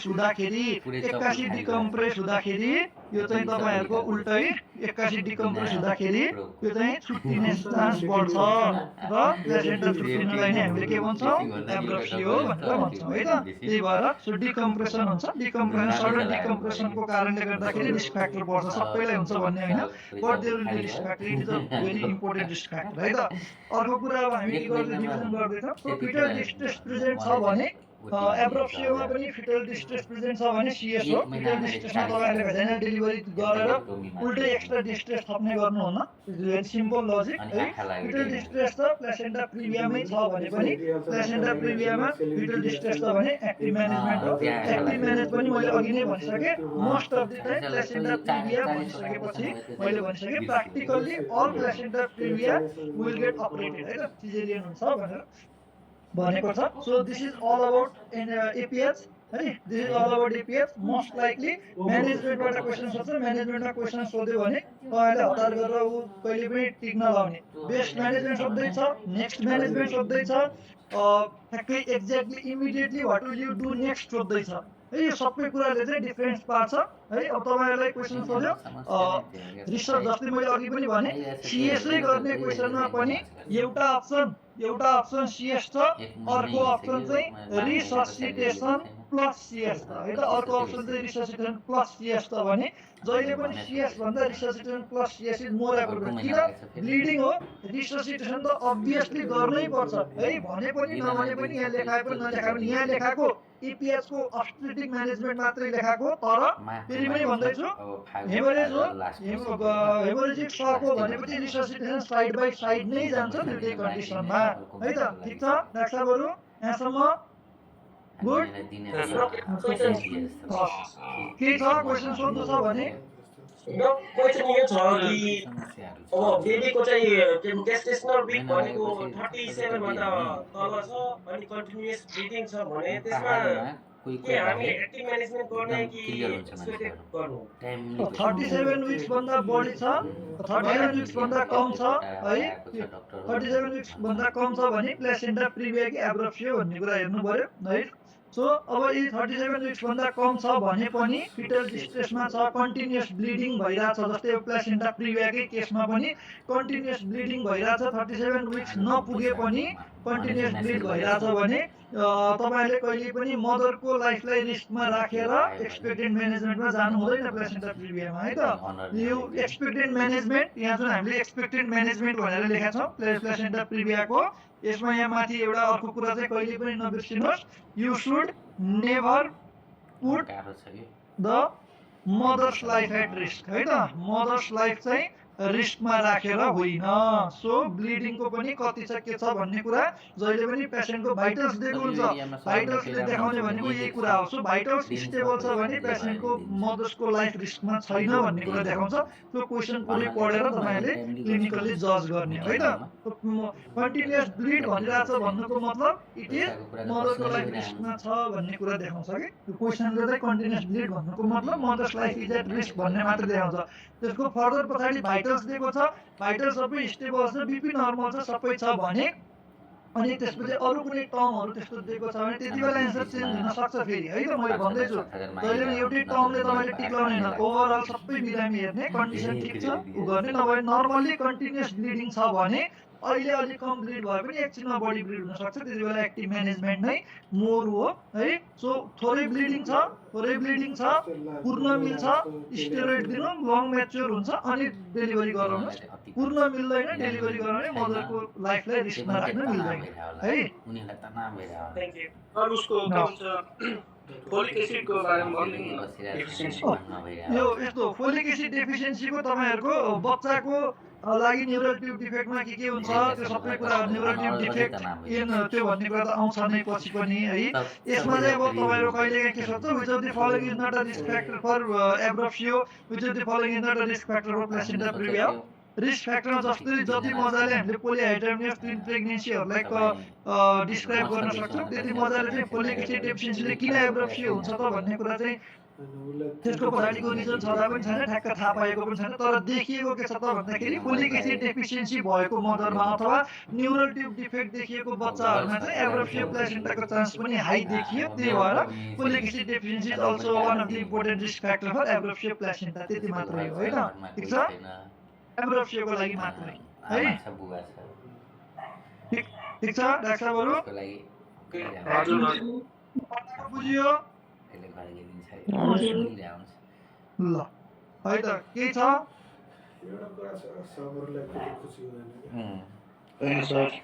ल, हस्, थ्याङ्क यू।